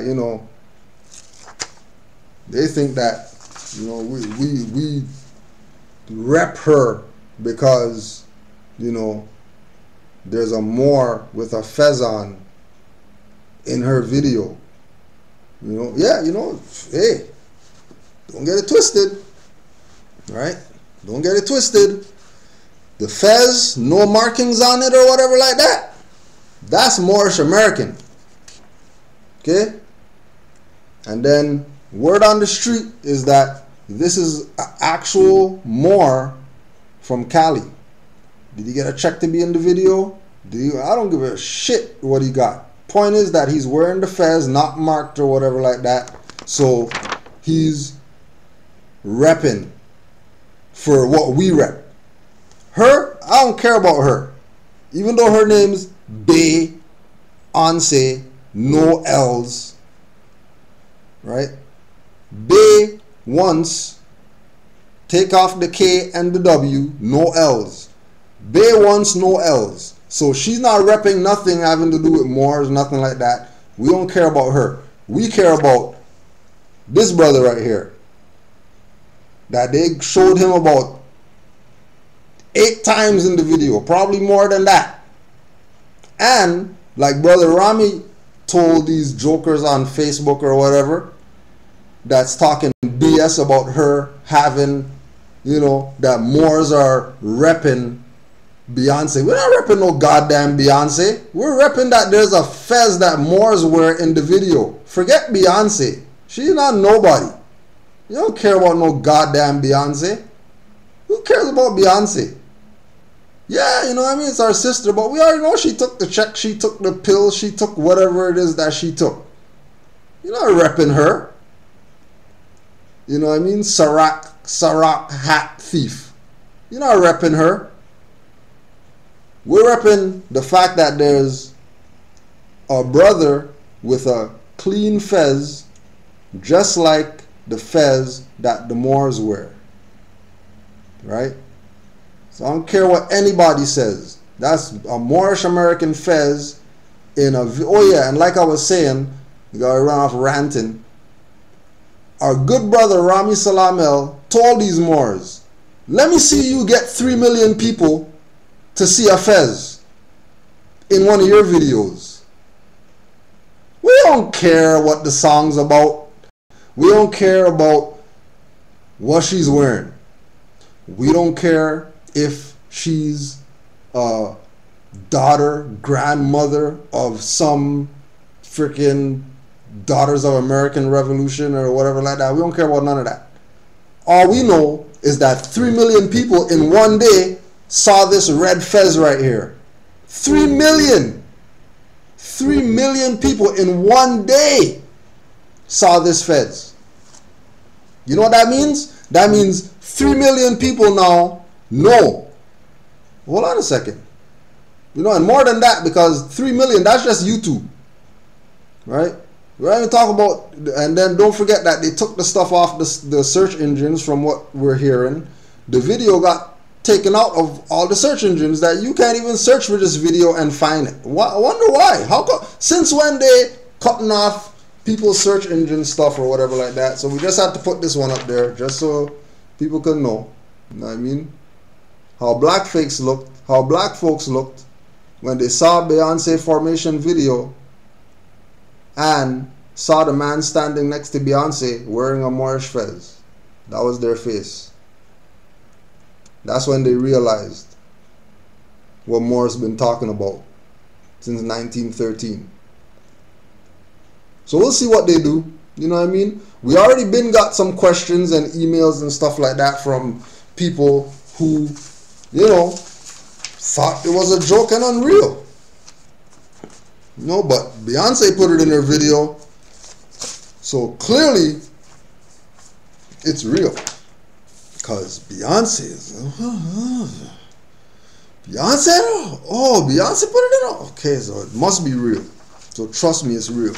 Alright, so once again, we're not repping no goddamn Beyonce and no pum pum shorts, Black Panther women. Forget all that crap. Black lives don't matter. Black lives never gonna matter. All lives matter, including plant, animal, right? Aquatic. Every life matters, not just black lives. So get the hell out of here with your BS. And Islam to all the Moors who are Black Panthers, that know that they're Black Panthers, but know that Khalid told them that they're Moors, and now they're studying their Moorish history because Khalid told them that he's Moor. And that made them say, oh, hold on a second, what do you mean? I thought we were black guys. No, we're not black guys. Right? And Islam to all the sisters who back in the day wore their long skirts to their knees and they didn't play pum-pum shorts. Because you don't need no young sisters seeing no repping no Black Panther and no Bati riders talking about this consciousness. That's not consciousness, that's slackness. We're in Bati riders talking about revolution. Get out of here. You don't rep no goddamn Beyonce. Moors get twisted like we rep some Beyonce. Forget Beyonce. Beyonce ain't nobody to Moors. Yeah, we know that her name's Bay. We know that no has L's on the end of it, but you don't give a goddamn about no Beyonce. She ain't no national. We're not repping her. But she did have a more with a clean fez. Not no fez with no ankh on it. Not no short version. Not, you know what I mean? Markings, you know, stuff all over. Diamonds, jewels, embedded fez and all that stuff. None of that. You know what I mean? And we know Beyonce is our sister and all that stuff. But we already saw her. You saw the coked out video when she's at the ball game with Jay-Z and she's staring into oblivion or whatever because she's high off something. And she's still wearing Bati riders. She, you know what I mean? She got daughter. You wearing Bati riders? Ain't no different than, you know, this guy took bum shots. Jada Pinkett getting her ass sexed up in a goddamn field, and now they want to know how come their son's wearing a dress, and we think we may have gave him a little bit too much of, you know, too much freedom to do what he wants or whatever. Too late now, because he's a man now. He's not a man, but but you guys got to figure that shit out on your own. Well, say peace to Morgan Freeman, Azim. Big up to Azim, because Azim came out and told these people, Black Riders, tell your own story. Same thing Noble Drew Ali said, Islam to all the Moors at Khalifa Media, who, you know what I mean, made all my books possible. Peace and love to you. You know what I mean? Noble Drew Ali told us, in order to change the people, we must change the literature. Islam to my co-author, Rami Salam L, who I put out 77 amazing facts about the Moors with, because Noble Drew Ali said, in order to change the people, you must change your literature. What does that mean? That means the same thing Morgan Freeman's telling these black writers. Tell your own story. Are you waiting on these goddamn people to tell your story, give you awards for crap? How about you give yourself an award? How about you just go make some paper mache award and have an award show, bring out your own carpet or whatever like that and award yourself. Stop begging for stuff. Beggar Nation is not going to reach the heights of spirituality. Oh, which reminds me, economic security. Make sure that you I want to throw this one out there. And keep in mind, Moors, that we're gonna answer these questions. You might do it one of these days this week. You know what I mean? Might get a surprise video or something like that with the questions answered. So don't get mad. Kudra didn't answer my stuff and all that.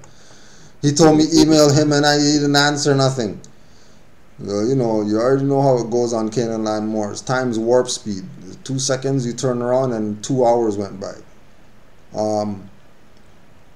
GoFundMe /YYMBN9Z7 YYMBN9Z7 MSTA Temple number 19 Unity House. They're accepting donations for their new temple that's supposed to be opening on March 1st. So make sure you support the Moors, because this is the temple with our good brother in Atlanta, brother Grand Governor Heru, who, he comes from the same Moors that brought me up. So we're gonna rep for the Grand Governor out in Atlanta. So make sure you support temple number 19 with their little GoFundMe drive so that they can have their temple in Atlanta. You know what I mean? Trying to do stuff for the Moors out there. Right? Temple number 19 Unity House. GoFundMe /YYMBN9Z7. And like I said, the questions that we didn't get to, apologies, Moors. But Omar had to get his stuff out because, we gotta let Moors speak their mind when they're ready to speak their mind, so that, nothing doesn't get left out or whatever. And he wanted to make sure that he put out there, it's not about winning no cases and stuff like that. It's about lining up yourself properly so that the ancestors look out for you when you F up. Because they will look out for you if you're sincere and you've been doing what you're supposed to do. And sometimes stuff happens and you mess up. So, they're going to look after you. You don't got to worry about your case and be sweating and waking up cold sweat in the night and all that stuff. Stuff was already planned to be dismissed when you first got the ticket. Right? So Islam to all the Moors. Peace, love, and Hotep. Don't forget 9:30 Blog Talk Radio tonight. Right? I just want to say Islam to the twin. I know I'm in your head too, Moor. You already know what the do is. blogtalkradio.com /MHHS-Eyes Wide Open. Call-in number 347-945-5899. 347-945-5899.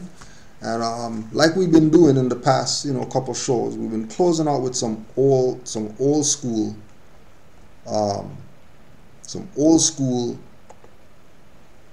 Cujo.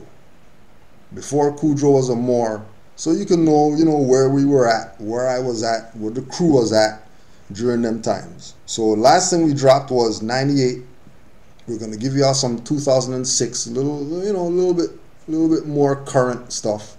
But this is DHC, Designated Heat Carrier, with Prime, aka Prime Minister, aka Charlie Headrush, aka Iron Sheik, featuring Mind Soldiers, who brother Asim, you already know he was on Iron Sheik 4 on a few tracks, killing them. So we're just gonna close out with that for today.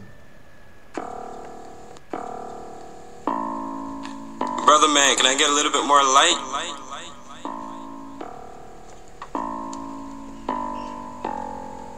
That's good. Yeah, what's hood? My soldier AK. Driver's seat, carrying something small, concealed, keep it sweet. Prime Minister, hench, holding it down with the shotty. My soldiers seem backseat chauffeur position, carrying heat to be expressed. I got my eye on the road, high as I can be. Dual position, play the DD and the DHC. DD is designated driver, this most can be. DHC's a designated, he carry his homie. Black or chrome, either way, vertically we spray. No stopping till someone succumbs to horizontal sway. DHC's are like athletes, skilled in their trade. Unless you think your life's a game, I suggest you don't play. You can catch me in the driver's seat, smoking my weed. Windows deeply tinted, don't wanna bait out my scene. When your movements are dirty, then you gotta ride clean. Windows crack, eyes peel, looking for chickens that ski.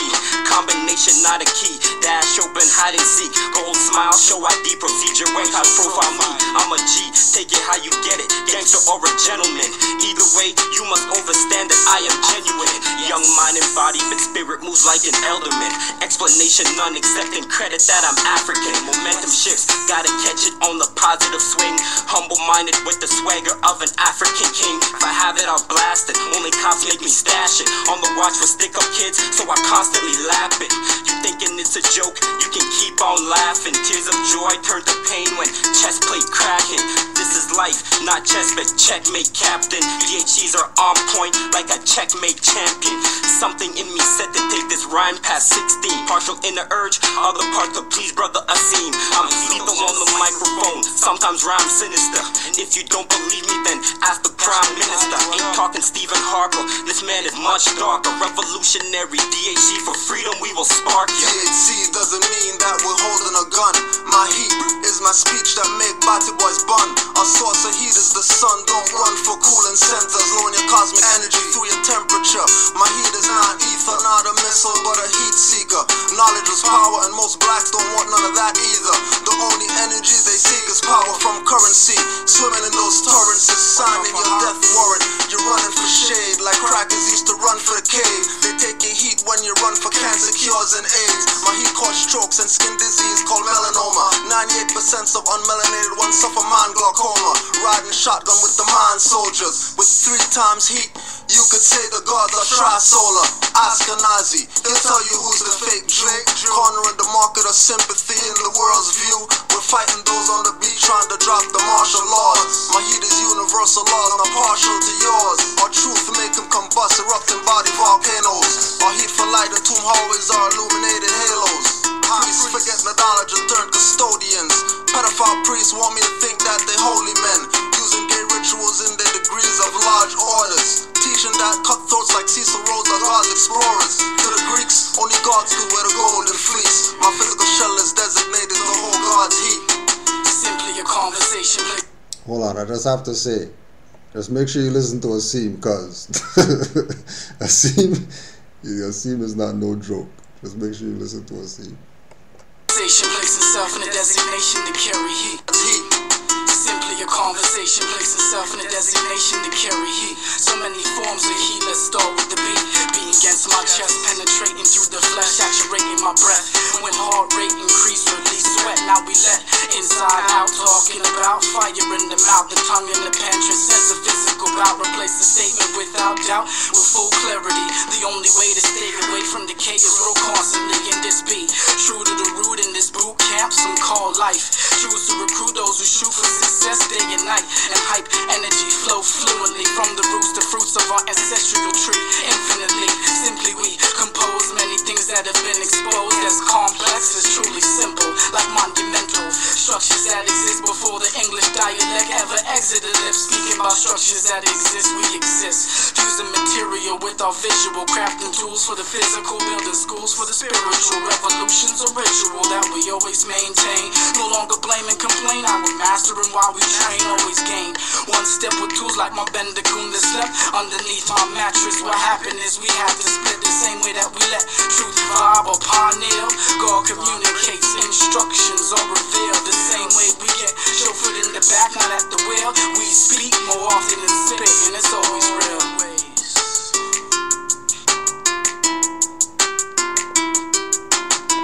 06, yo. Too much. There's a lot of Moors. Don't forget. Get the new audio mechanics, Killer Pupil, and Moorish MC on willofalah.com, the new album. And soon I'm going to be dropping the compilation for everybody who donated to the compilation. Don't worry, you're going to get your free CD like we promised you for making the donation to Morris Science Studios. The studio's up and kicking right now. You know what I mean? We got studio just booked. Everybody wants to work at the freaking Morris studio. So know that everything's going on. Compilations coming. Wisdom of the Womb. Iron Sheik 6 coming. Open Says MC. That's coming soon. Gonna be dropping that Iron Sheik, Best of Iron Sheik mix CD soon. And don't forget, go get the Audio Mechanics. willofalah.com. You got about 19 minutes to go get your little tea or whatever, charge up, you know what I mean? And we're going to see y'all on Blog Talk. 5 on the left, 2 on the right. Allah, the Father of the universe, Father of love, truth, peace, freedom, and justice. Allah is my protector, my guide, and my salvation, by night and by day, through his holy prophet, Noble Drew Ali, Islam, and Ashe. Peace, love, and hotep, Moors. Catch y'all in a quick bit.